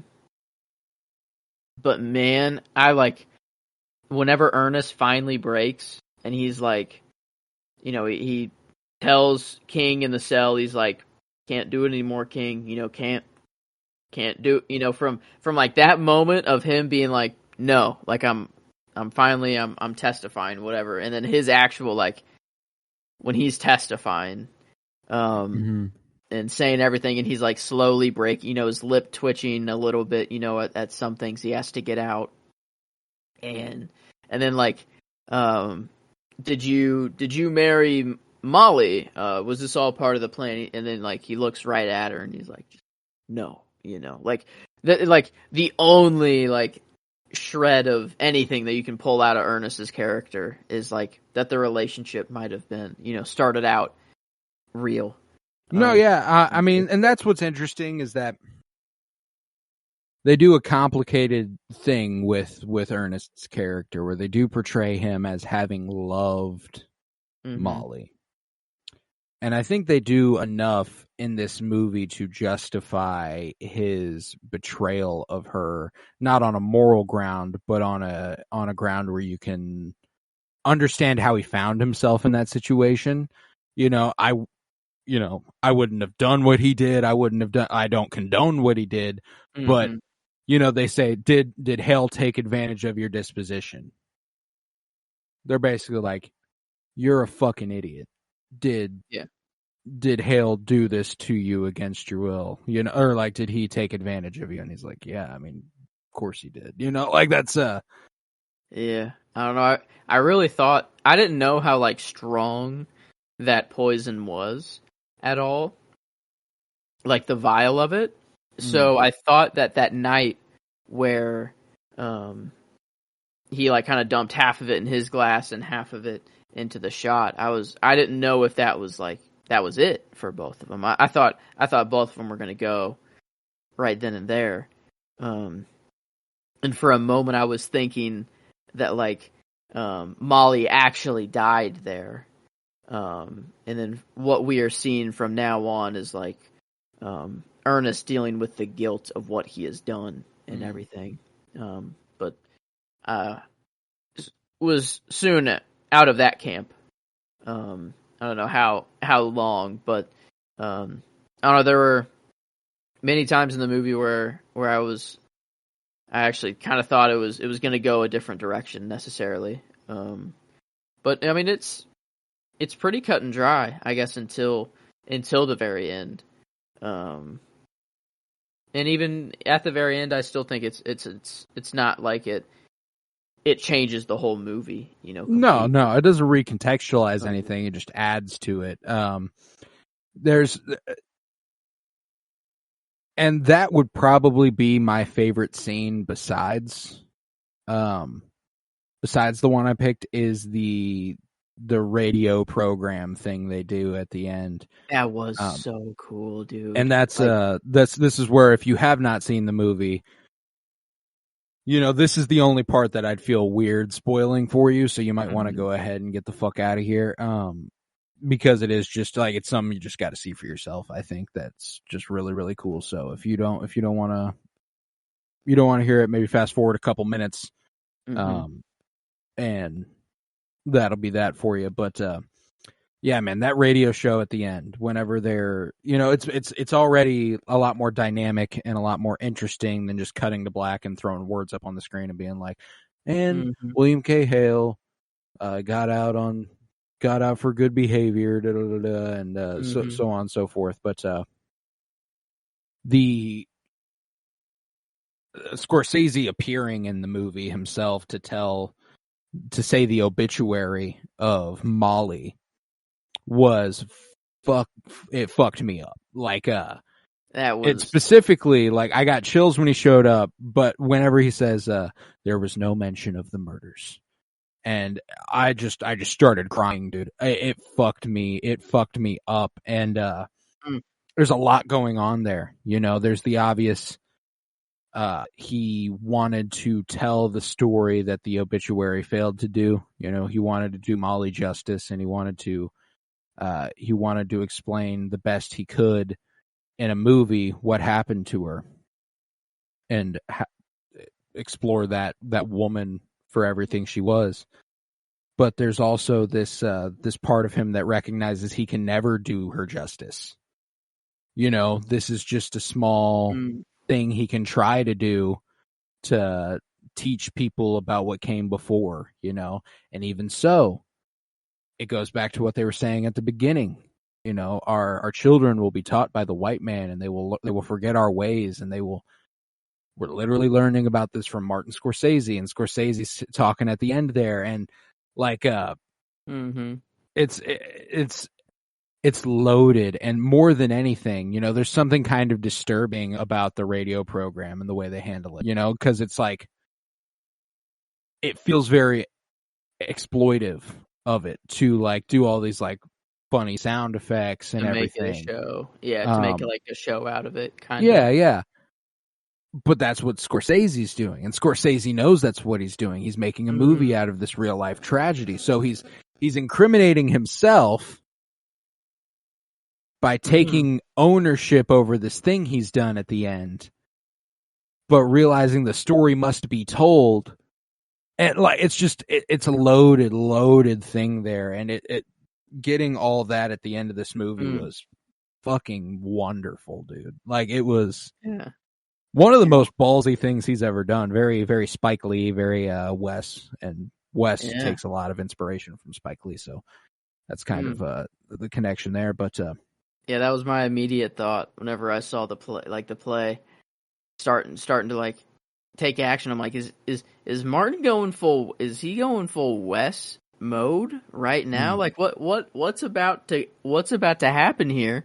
And then he steps out himself, Steps up and to the I'm mic. like, Yeah. yo, I was like, what's going on here? Yeah, That was another cool little audible reaction from our theater, you know? yeah. And again, just one of those things that makes you realize how much power he sort of has, and maybe kind of helps key you into why he has the little thing play before the movie. Like, not only is it like I want you to know how much this story means to me, and I've been wanting to tell it for a very long time, et cetera, et cetera. Like, that's all very important to say. But there is something about that moment that is enhanced by knowing he's the director of the film. And to get meta in that way while telling this story is incredibly ballsy and something he's never really done. You know, like, for this man to be nearly 60 years deep in his career. For my 3 favorite movies from his filmography to be the ones that have released from when he was 70 years old and on. Do you know how absurdly fucking great at what you do? Like, how good you have to be for that to be the case, and for it to not particularly be a hot take. You know, like, nobody's gonna, like, I know a lot of people will be like, Goodfellas, you know, Casino, but if I told somebody that my 3 favorite Scorsese films are Irishman, Killers of the Flower Moon, and Wolf of Wall Street, nobody's gonna be like, oh, that's a hot take. You know, like, wow, you're really coming out of left field there. No, the dude's just that good, and he's been that good for 50 fucking years. Yeah, I don't know. I think you were definitely onto something with him popping up at the beginning, because and so the people in the audience know what he looks like. Because I got home, and whenever I was telling my parents, I'm like, yeah, the new De Niro and Leonardo movie, and they're like, oh yeah, okay, I think I remember seeing the trailer for it, whatever. Yeah. And then I was like, I asked my mom, I'm like, do you know who Martin Scorsese is? And she was like, yeah, is he the one with the thick eyebrows? And I was like, yeah, that's him. But I don't think she would have recognized him. I don't know. Maybe it would have clicked for her at the end. But like that thing at the beginning definitely makes it. You saw it right before the movie starts, so. Well, and it's also not like this is going to. That can only enhance that moment if you know that it's Scorsese. It's not like it's like, well, it's completely useless without knowing it's Martin Scorsese. No, like, what he's saying is important enough. You know, like the story that, you know, they mentioned that she is left behind multiple children and her husband. She died in 1937, but the obituary made no mention of the murders. That's enough to make you go, you know, like, God, you know, that's sad, but the full weight of it can really wallop you if you know it's Scorsese stepping up to them. Because I remember hearing, like, from down our row, like, that's Scorsese. You know, like, people whispering, like, that's Martin Scorsese. You know, like, like, people are excited about that, and the power that man has to have for that to be the reaction in the movie theater. Do you know how few directors could pop up on screen and everybody be like, oh, that's him? You know, like, it's not common at all. No, yeah. And like, we've talked recently about how, you know, especially after the Wes spotlight, about how Wes probably a favorite director. And like, I'd say on the whole, there's something about Wes's movies that appeal to me more from a aesthetic standpoint and just an enjoyability and a casual viewing ability for me. But I'm hard pressed to tell you that Scorsese's not my favorite director of all time after this. You know what I'm saying? Like, his movies have a different kind of impact than Wes movies do. Wes is more like generic storytelling, while Scorsese is very specific. This point in history, I'm going to give you the time. I'm going to give you this exact, these real events that happened, while Wes is more in telling real stories through fantastic situations. But no, yeah, and like they're completely the- different. They're completely different filmmakers. So it's like I don't mean to compare and contrast by any means. I think that they're both incredible. Obviously, they are undoubtedly my two favorites, and they were after the West spotlight. Even before we started the Scorsese spotlight, he was still my top two with Wes. But now I'm pretty confident that Scorsese's probably my favorite director that has ever lived. Yeah, I just kind of, I think I have three different modes. And it's not really that I don't know if I could put one above the other. It's just kind of Wes, Nolan, or Scorsese. And it's like, am I in a mode to either just watch some crazy story, time manipulating, or just some good Batman, Nolan shit? Do I want to watch Scorsese? Do I want to get educated? Basically, every time I watch a Scorsese movie, I almost feel like I'm getting educated, which I really like in a movie. And then I'm also getting the movie experience around it. But yeah, I think through this, I don't know. It's hard to rank them. It is really hard. But I'd say Scorsese probably has. Who has a more consistent appearance in your top 100? Scorsese or Wes Anderson? I guess Wes, I had every single one of Wes. Wes is 11 for 11, and when you have 25 movies, that's hard to do. That's true. That does change. However, after this, I think Scorsese would also have 11, and barring rewatches, maybe more. Because I've also rewatched Raging Bull, and I've rewatched Taxi Driver, and I've gotten a few rewatches in there. So I'm pretty confident that he would also have 11 of my top 100, and they would take up 22 spots, just the two of them. Yeah. I mean, he's a king in the game. He will go down as a GOAT, and it's crazy that we're living through this era right now. And I don't know. I hope he pumps out as many as he can. I do too. Yeah, I hope too. Just someone just give him a blank check. Like some billionaire. The fuck you doing? You're not going to use that money ever. Oh, and that's what I'm like. Here's my thing: is that I love the way that people have been talking about the box office performance of it, and it's opened incredibly well. It's his second largest opening ever as a director, at 44 million opening weekend for a 3.5 hour historical drama epic. Okay. So it did very, very well at the box office. But regardless of if this did well at the box office, Scorsese is going to make the next one. You do not need to worry about that. You know what I'm saying? Like, when it comes to the box office numbers and how shit does and how it'll contribute,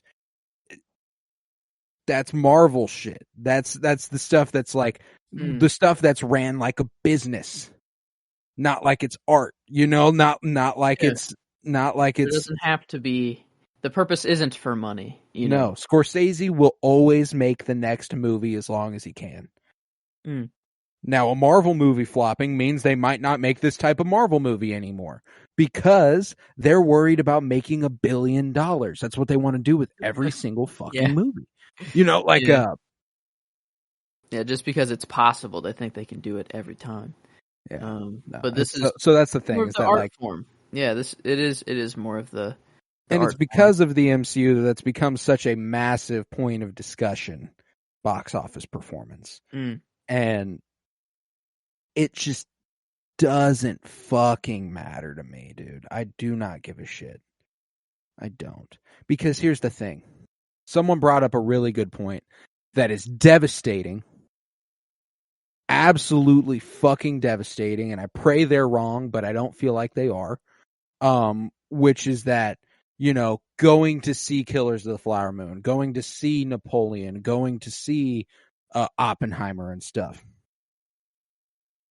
No matter how well those do at the box office, it does not matter.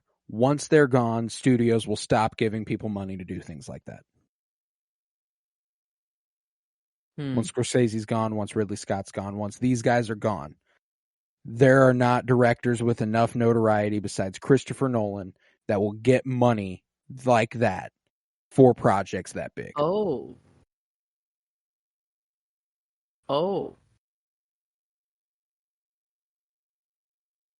Yeah. Okay. I didn't think, like the money's gotta come from somewhere. Yeah, and that there's not that many big names.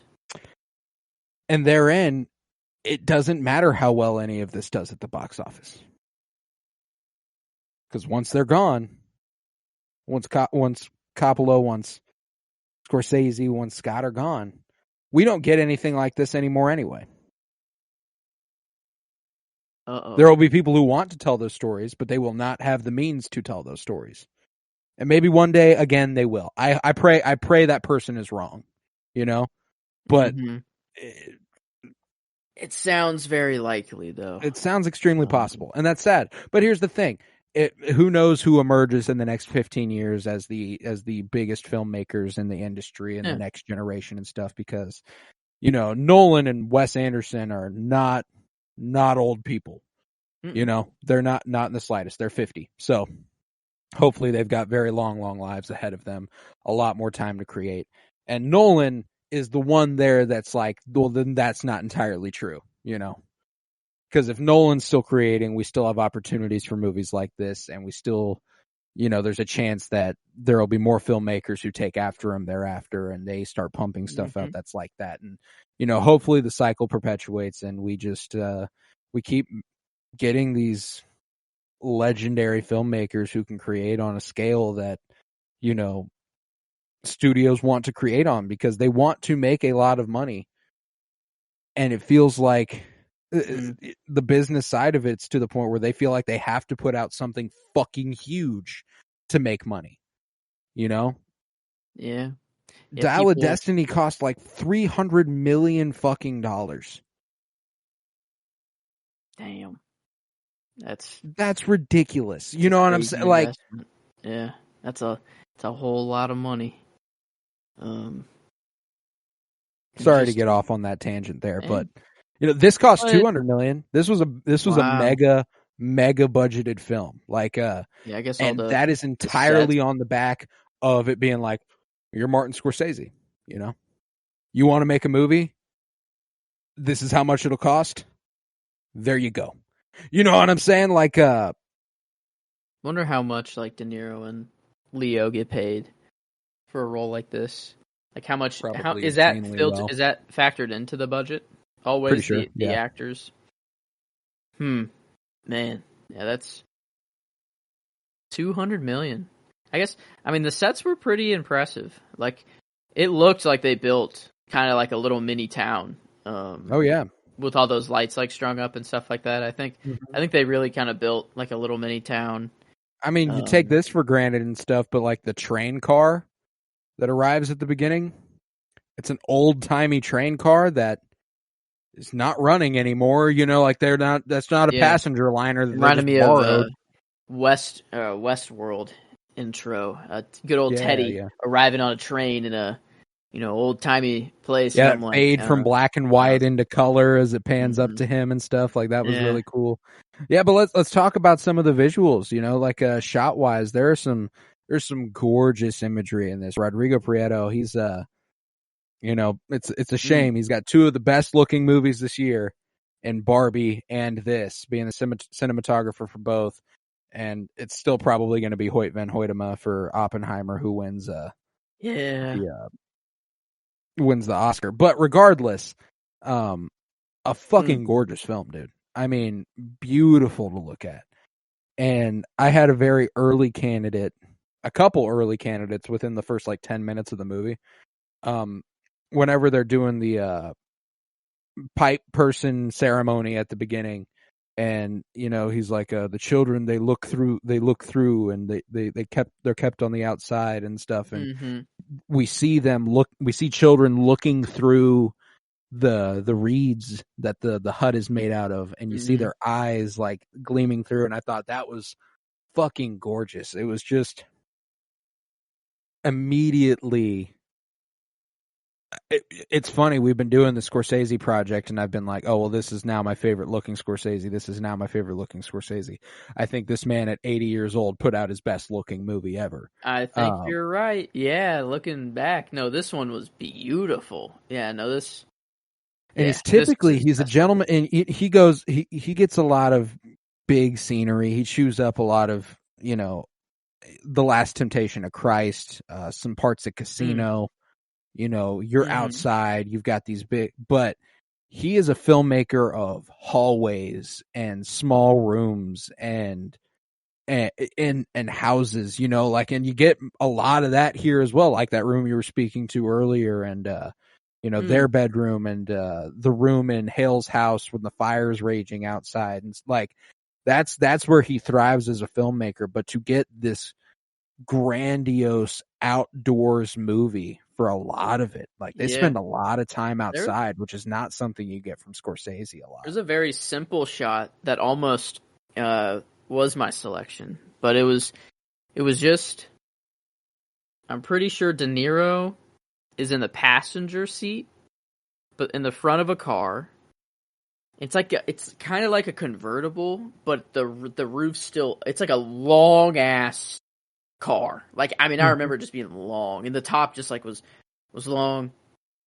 De Niro's sitting there. I think he has his goggles on. Of course. Ernest is pulling up in like this cowboy ass jacket, kind of like Osage blanket, but jacket form. I want that jacket so fucking bad. Yeah. And so it was Hale in the car with his goggles, Ernest leaning up against the car with that jacket. And then I think, who else was there? I think there was one other. Maybe probably their brother Byron. Yeah. I think he was just standing there. But and then like in the background, you kind of see just like the set, like the town in the background. And I was just like, oh, it's very That's the part where you see Tom White looking through the reflection and seeing him. Yes. Yeah. Oh yeah, that is right. But that's a whole other part of the movie we haven't really discussed, which is just the last hour. We've discussed parts of it, but I mean, there is like when the investigation is ramping up and it seems like they're kind of putting the pieces together as to what's happening. Dude, the last hour of this movie is fucking amazing. Like, it is so goddamn good. And the interrogations as well. Yes. Like when they're interrogating him and like, hey, I think, just he's standing there. Like, that was weird. Like, there was a chair that he could have pulled over and he's like, hey, can I sit? And he's like, nah, standing's good. And they're like, yeah. He's like, I really like to sit. And he's like, well, you're still standing. Like, could he have sat? I don't know. Like, I feel like he is just kind of a pathetic man. I think he just kind of does whatever. But man, no, those interrogation scenes were really good. And then like them slowly bringing in witness to witness, being like, hey, well, this guy said otherwise. Bringing in Blackie, and then call him in. And then whenever is it Blackie that's sitting there, or is it I can't remember who's sitting there, but they bring in Leo. And he goes, all right, grab your pencils. He's like, I'm going to fucking talk. That might have been the biggest laugh I gave the whole movie, actually. Yeah, I thought Mitchell. It was Mitchell with the big-ass mustache. This is my neck. And he was like, grab your pencils. He was like, I'm ready. He's like, I'm ready to spill. He's like, let's fucking do let's this thing, go. Yeah, if he's talking, I'm sure as shit talking. You know what I'm saying? Like, I loved that. No, but grab your pencils. Yeah, it reminded me of the Ghost Rider. What's his name? Sam Elliott. Yeah, good old kind of Sam Elliott. Yeah, maybe like a brother of Sam Elliott here. Oh, that very, very much so the modern cowboy vibe, to be sure. Yeah. But there was a moment during those interrogations where Jesse Plemons, and by the way, the supporting we talked about Cara Jade Myers and William Bello for Anna Brown and Henry Roan, but Jesse Plemons as Tom White is fucking stellar. Also, him showing up and knocking on the door and being like, "Here to investigate these murders. So what about them? See, he was doing it. Like that whole thing. That was another trailer moment, but that the extended version of that scene where Leo is like, she's sick right now. She's sick and she can't. And he's like, well, when should I come back? And Friday would be good. Tomorrow's too soon. She'll be sick still. But just everything that happens in that last hour, from her getting the care she actually needs, dude, realizing that stuff isn't what it seems. Yeah. Getting the just insulin and not the poison, and very quickly becoming healthy again. Yeah. But there's a moment in the interrogation between Jesse Plemons and Leonardo DiCaprio. Scorsese, he's notoriously always moving. The camera is always doing something. It's never still. And when it is still, he utilizes that for that gut punch of a moment. Often whenever a murder happens, the camera's sitting perfectly still once the body drops. It'll follow them all the way to the point when the body gets killed, and then it just sits there, right? So, but there's a moment during that interrogation where you start on Leonardo DiCaprio's the right side of his face, and Jesse Plemons is walking behind him, and you follow Jesse Plemons the entire time until he is on the other side of Leo, and now you're looking at the left side of his face and looking up at him, and just the way that it's so simple, but like that sort of thing to maintain, like the lighting and the dramatic effect that has to let you know that he's being closed in on. Like there's not much more he can do. He feels like it's about time that this shit just came to light, and to circle him like that, make it feel like he's trapped. Fucking brilliant. I absolutely loved that. Yeah.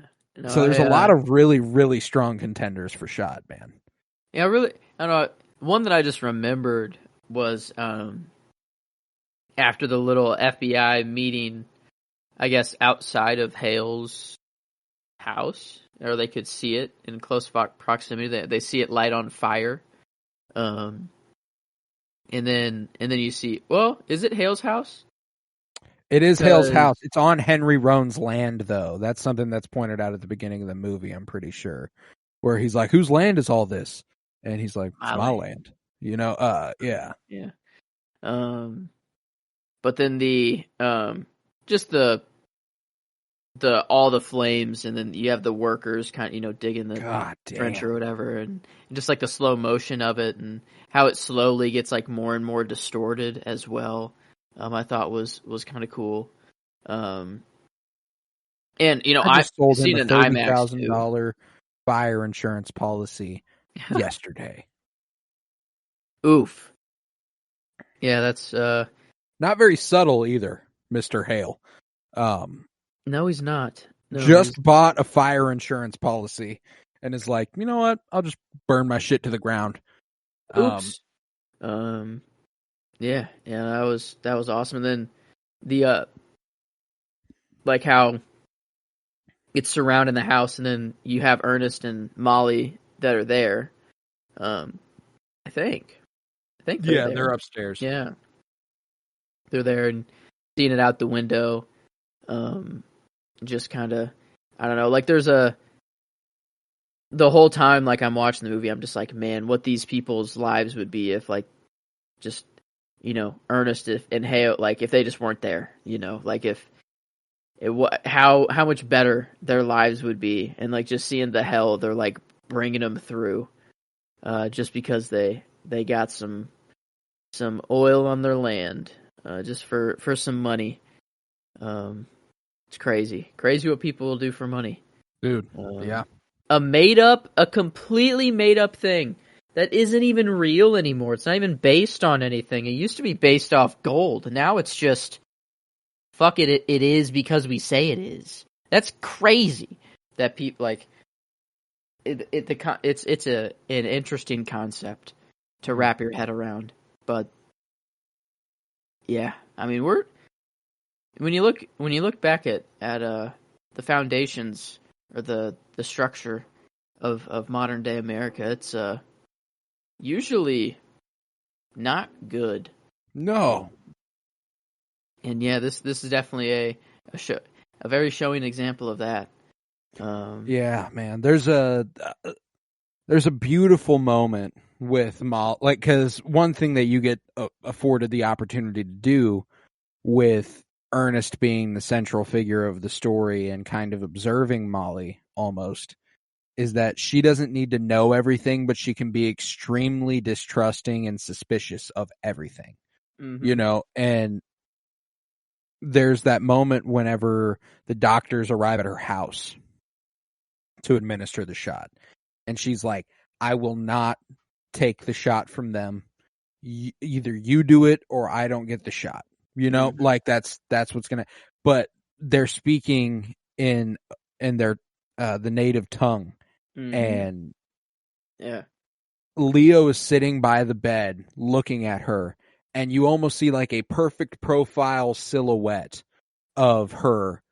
It just completely blacked out, like whispering to Leo what she does not like, how she's not going to do this. And he's like, but you got to do it, baby. Like, you'll die if you don't do it. And she's like, I'm going to die if they do it anyway. Like, you know, like, and it was just a gorgeous little piece of storytelling that reminded me a lot of, again, Spike Lee. And there was also a little bit of like a Spielberg thing going on there because he loves his shadows and loves his silhouettes and stuff. But, it was, I loved that shot, man. There's just, there was a lot shot wise that stuck out to me where I was like, I'll remember that. And that doesn't happen a lot, you know?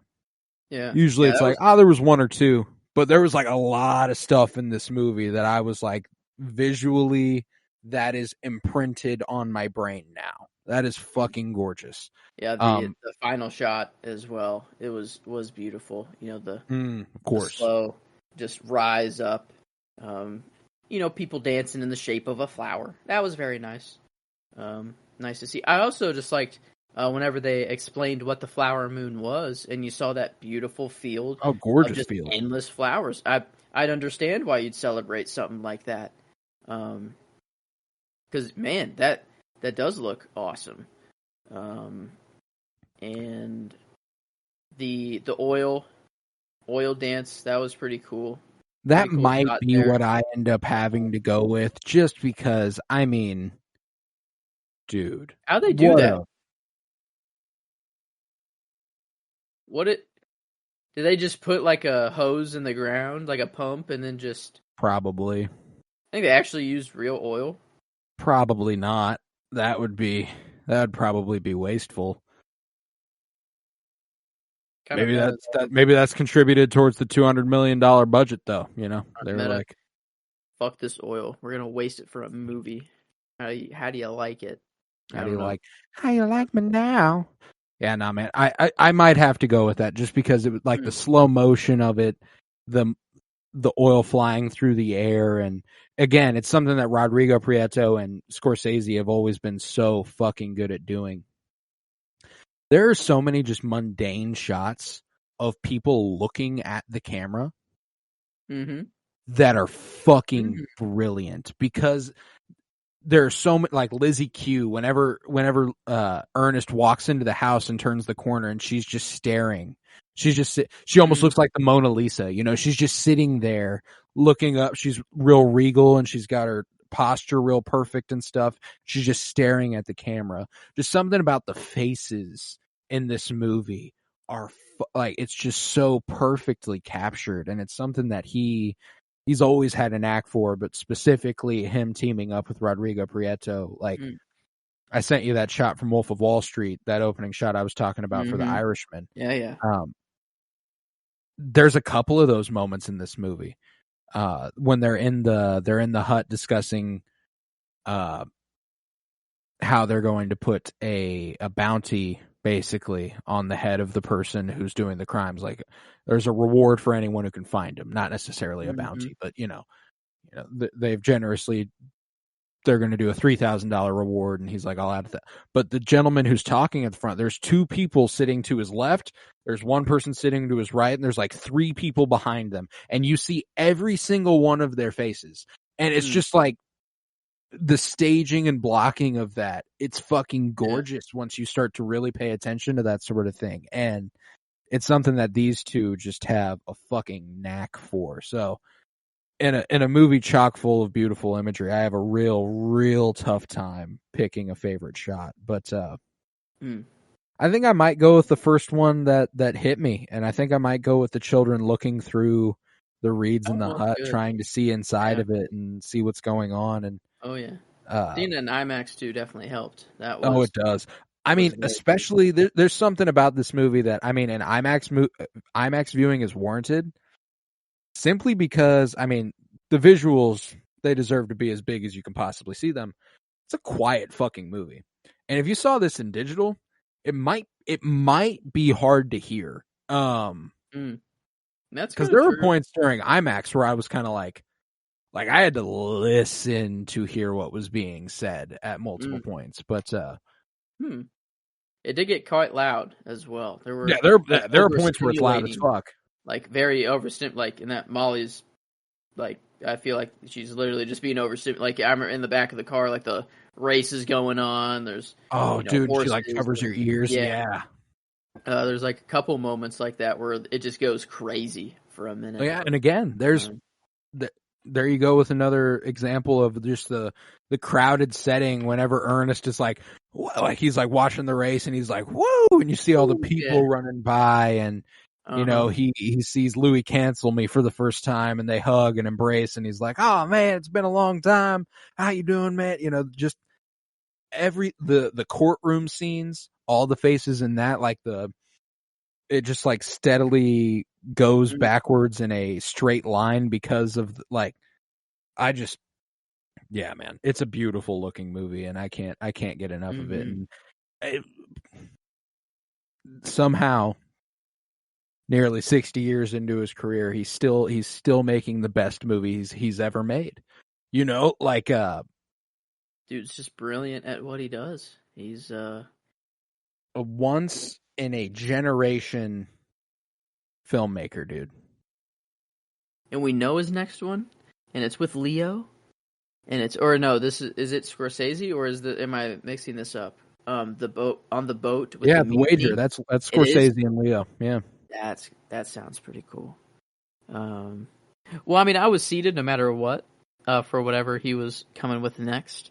I began reading that book as well, and it's it'll be an interesting story to say the least. I'm already like assigning my cast of characters in my head based off of his regulars.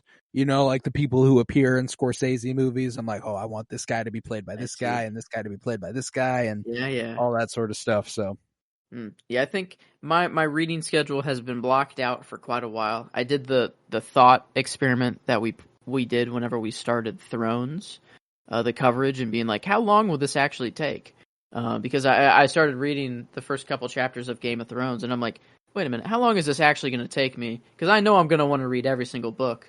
It'll take you a while. So it's gonna be a few months while. at least. But that's okay. That's all right.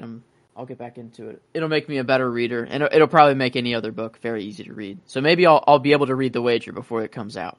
Probably, I'd say. But yeah, no, that's excited to see whatever score. I mean, it's not even like you're worried if it's going to be a good movie or not. It's like, I don't know.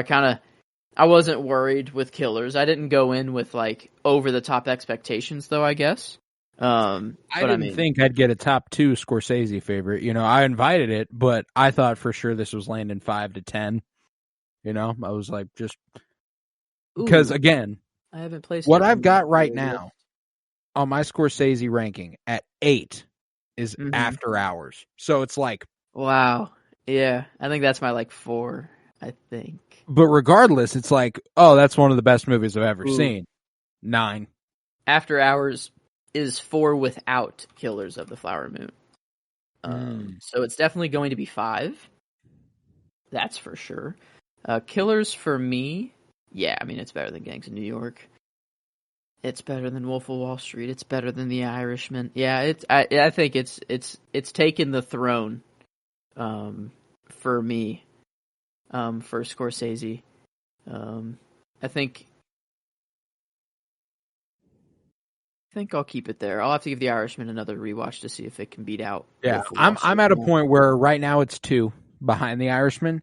I did not think this would happen. I think that if I see it again, it will be my favorite Scorsese. I think so. I really did enjoy this. Yeah, it's crazy. Yeah, I have 11 Scorsese movies under my belt now. And yeah, my 11 King of Comedy, 10 Taxi Driver. I don't know if that's so crazy, but then my 9 is Goodfellas, which I feel like is kind of crazy to say, but it's like it's still his list is just so stacked. I don't know. Mm-hmm. It's he's got everything. This one was awesome. The theater experience also helps it a whole bunch. And we did a whole anticipatory. I hate that word. Right. But that word project done in honor of this movie. So, I was ready for it, and it fulfilled all the expectations I had. And exceeded. Yeah, let me hear your full Scorsese ranking as you have it. All right. Let's see. Well, Killers is going to take the cake. It is 1. Should I start 1? Yeah, let's go down? 1. Let's go 1 to 11 for you. Okay. So I got Killers at the top, Gangs of New York at 2, Wolf of Wall Street at 3, The Irishman at 4, After Hours at 5, Shutter Island at 6, The Departed at 7, Casino at 8, Goodfellas at 9, Taxi Driver at 10, and King of Comedy at 11. All right. I've got 18 here. So Damn. We got a little bit of a discrepancy there, but only one of the 11 that you said falls out of my top 11, and one that you have not seen climbs into mine. So at 1, I've still got The Irishman. 2, I've got Killers of the Flower Moon. 3, The Wolf of Wall Street. 4, Goodfellas. 5, Casino. 6, Taxi Driver. 7, Raging Bull. 8, After Hours. 9, Gangs of New York. 10, Shutter Island. 11, King of Comedy. 12, Mean Streets. 13, Bringing Out the Dead. 14, The Departed. 15, The Aviator. 16, The Color of Money. 17, Hugo, and 18, Boxcar Bertha. So, big old filmography on the man, and I've still got 7 to watch or whatever. So, man, yeah, I got some ways to go myself. I still haven't at seen 11. Still haven't seen Who's That Knocking at My Door. Alice Doesn't Live Here Anymore. The Age of Innocence. Cape Fear. Silence. What was the one that came in last on your list? New York. Boxcar Bertha. It was his second feature. It was his second feature film, and I gotta imagine that it'll probably be my 25 out of 25 whenever the time comes. Like it's it's fine, but it's not a Scorsese movie the way that you think of Scorsese movies. It was produced by Roger Corman, who is like known for his exploitation films, and that's kind of what it's inspired by, is the exploitation films of the 70s and stuff. So it's a little different, but the ending really it has a Scorsese flair to it that really gets the job done for me. But okay. Yeah, I mean, I enjoy the movie thoroughly. So I'm at a point where like there's not a single one of these movies that I haven't enjoyed, man. Yeah, no, he's got a lot. New York. That's another one I need to watch. Yeah, Crazy Tons of movies. how fast this one was instantly a top contender, though. I mean, it was just like... Yeah, and the more we talked about it, I changed my 2023 ranking to be Killers of the Flower Moon at the 1 spot. Ooh. Would you look at that over, was it Past Lives? Was that number 1? Yeah, Past Lives, Asteroid City, Oppenheimer, and Barbie are the top 5 there. And a good top 5 we had. And the pre-rolls, I'm more excited for Napoleon after seeing that trailer than I was. The trailer before. was fucking sick. Napoleon looks fucking awesome. Was there any other one that piqued my interest? I don't remember. Napoleon really did, though. So I'm excited for that whenever that does come out. I think that was... Oh, I guess, Marvel's. That was there. Aquaman. But... Yeah. I forget. Oh, the Rushmore X Dead Poets movie. Yeah, the Holdovers. That looks kind of fun. That does look good. Like that'll it's be getting good. Some Best Picture buzz. But probably won't win, but it'll probably be nominated. But I think on the year, I think even after Napoleon, Napoleon is probably the last movie that could give these other movies a run for their money. But I feel like Oppenheimer and Killers are taking the cake. As far as that genre, the historical. I haven't seen Past Lives, so I can't speak on that. But like, they are. Oh man, it's been a good year for movies. A strange year, I guess, a little bit with all the strikes and big time going on. But the movies that have been released, I'm not complaining of what we've been getting. No, yeah, this was the 42nd 2023 film that I've had the pleasure of viewing. What? There's actually all been theater experiences, movies? but a lot of them were. That's actually crazy. Yeah, there's been a lot of movies, man. There's a lot at the bottom of this list that I do not give a shit about. Yeah. Just not, straight to streaming random bullshit every once in a while I'll engage in, and, it's a new movie, so. No Hard Feelings released on Netflix earlier this week, the comedy with Jennifer Lawrence, and that's extremely funny. Strongly recommend. I think it's a cute movie.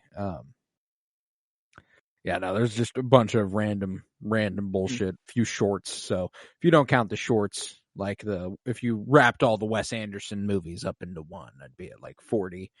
But yeah, no. Wow. Been a good year. Yeah. And this, I think we've gotten Scorsese's best work, which is crazy to think about. Like I think visually, without a doubt, this is his best visually looking movie. Performances, is there a better movie that you like the performances out of more than? The Irishman gives it a run for its money on but as far as the peripheral characters, the supporting cast in this movie, they do not have a ton of screen time, and every single one of them just devours the scenery. Like they are just absolutely eating in this movie, man. It's like we're looking at a deal where if we gave The Irishman a 9.75 critically, I'm hard pressed not to give this a 9.75. It might be the closest we've ever gotten to a fucking 10, actually. Is it? Is it? Again, I don't think I think 9.75 is as good as we can possibly rate a movie. This is true. The only place where we can comfortably give a 10 would be the enjoyment category.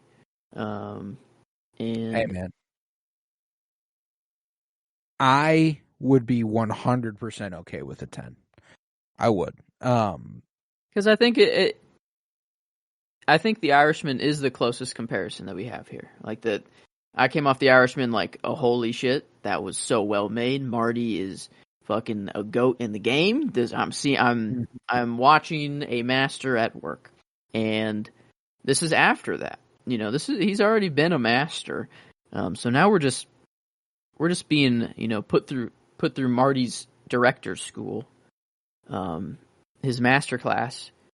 And so it was insane seeing De Niro just in general. Like, he could have played any role. It was already like insane that it was just happening again. Like, and I'm seeing it like in the theater for the first time. And that's why I'm sitting here saying, like, I think I'd be okay giving it a 10 because I'm fairly fucking confident I watch it a second time and it's my favorite Scorsese.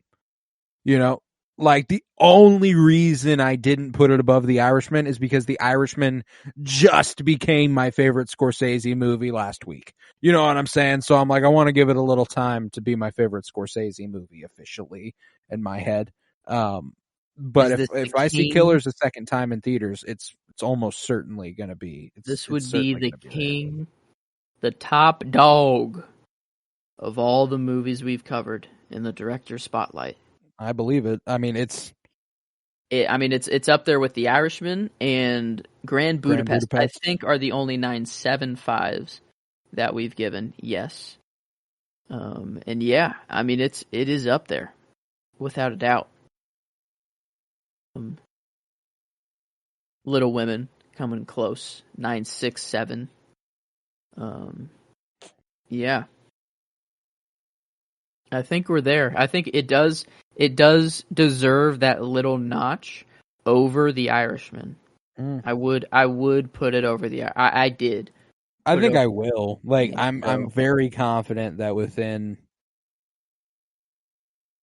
if I go see it within the next week, it'll be my favorite Scorsese film. Like, it is so fucking good, and it has the theater experience behind it, which always helps, But man, we've got a great year as far as films are concerned. As far as the 4 directors we've done, the 4 movies we've been anticipating, Killers of the Flower Moon would be the new high at 98% on our tomato meter. Then Oppenheimer would be second at 95. Then Asteroid City at 94. And then Barbie at 89. So just a wonderful, wonderful year for movies. And, 4 directors, 25 feature films, all in anticipation of stuff this year. And we still got 2 left. We're going to do a couple in anticipation of David Fincher's The Killer here in a couple weeks. So we got Fight Club next week and The Social Network the week after that. And then we are going to begin our Michael Mann spotlight, which will be our 3rd largest spotlight yet, which is kind of funny. We did, as far as the total for Scorsese, it was the same amount as Nolan and Gerwig combined. We did Wes's entire filmography, a whole 10 films in anticipation of Asteroid City. But yeah, we're going to do 5. No, 6. No, 5. 5. Yeah, 5 in anticipation of Michael Mann's Ferrari, which will be a lot of fun. We're going to do Thief, then Manhunter, then Heat, then Collateral, then Miami Vice. And we'll top the year off with a viewing of Ferrari, which releases Christmas Day. So that'll be a fun little, we'll probably have to get together the day after Christmas and do some movie viewing, which will be a lot of fun. But oh yeah, oh man, a lot of good stuff to look forward to. Crazy that Marty has come to a close. That's sad, but hey, like I said, we've only covered 10, 11 Scorsese movies ever. There's a full other 15 for us whenever he's got another one coming and we can do another spotlight for the man. So, yeah, he might be our might get the most mileage out of Scorsese spotlights if he gets to keep making and keep creating. So, that'll be a lot of fun. He deserves the mileage. So, yeah, I'll be eagerly awaiting the wager. I know it's a one word. It's a boom, but okay. The wager. Yeah, I'm excited, man. It'll be a fucking goodie. But yeah, with that, we will conclude the Martin Scorsese Director Spotlight. Wow. Killers of the Flower Moon did not disappoint. Best of the year for us. Best of the year here on the Penny Bloom podcast.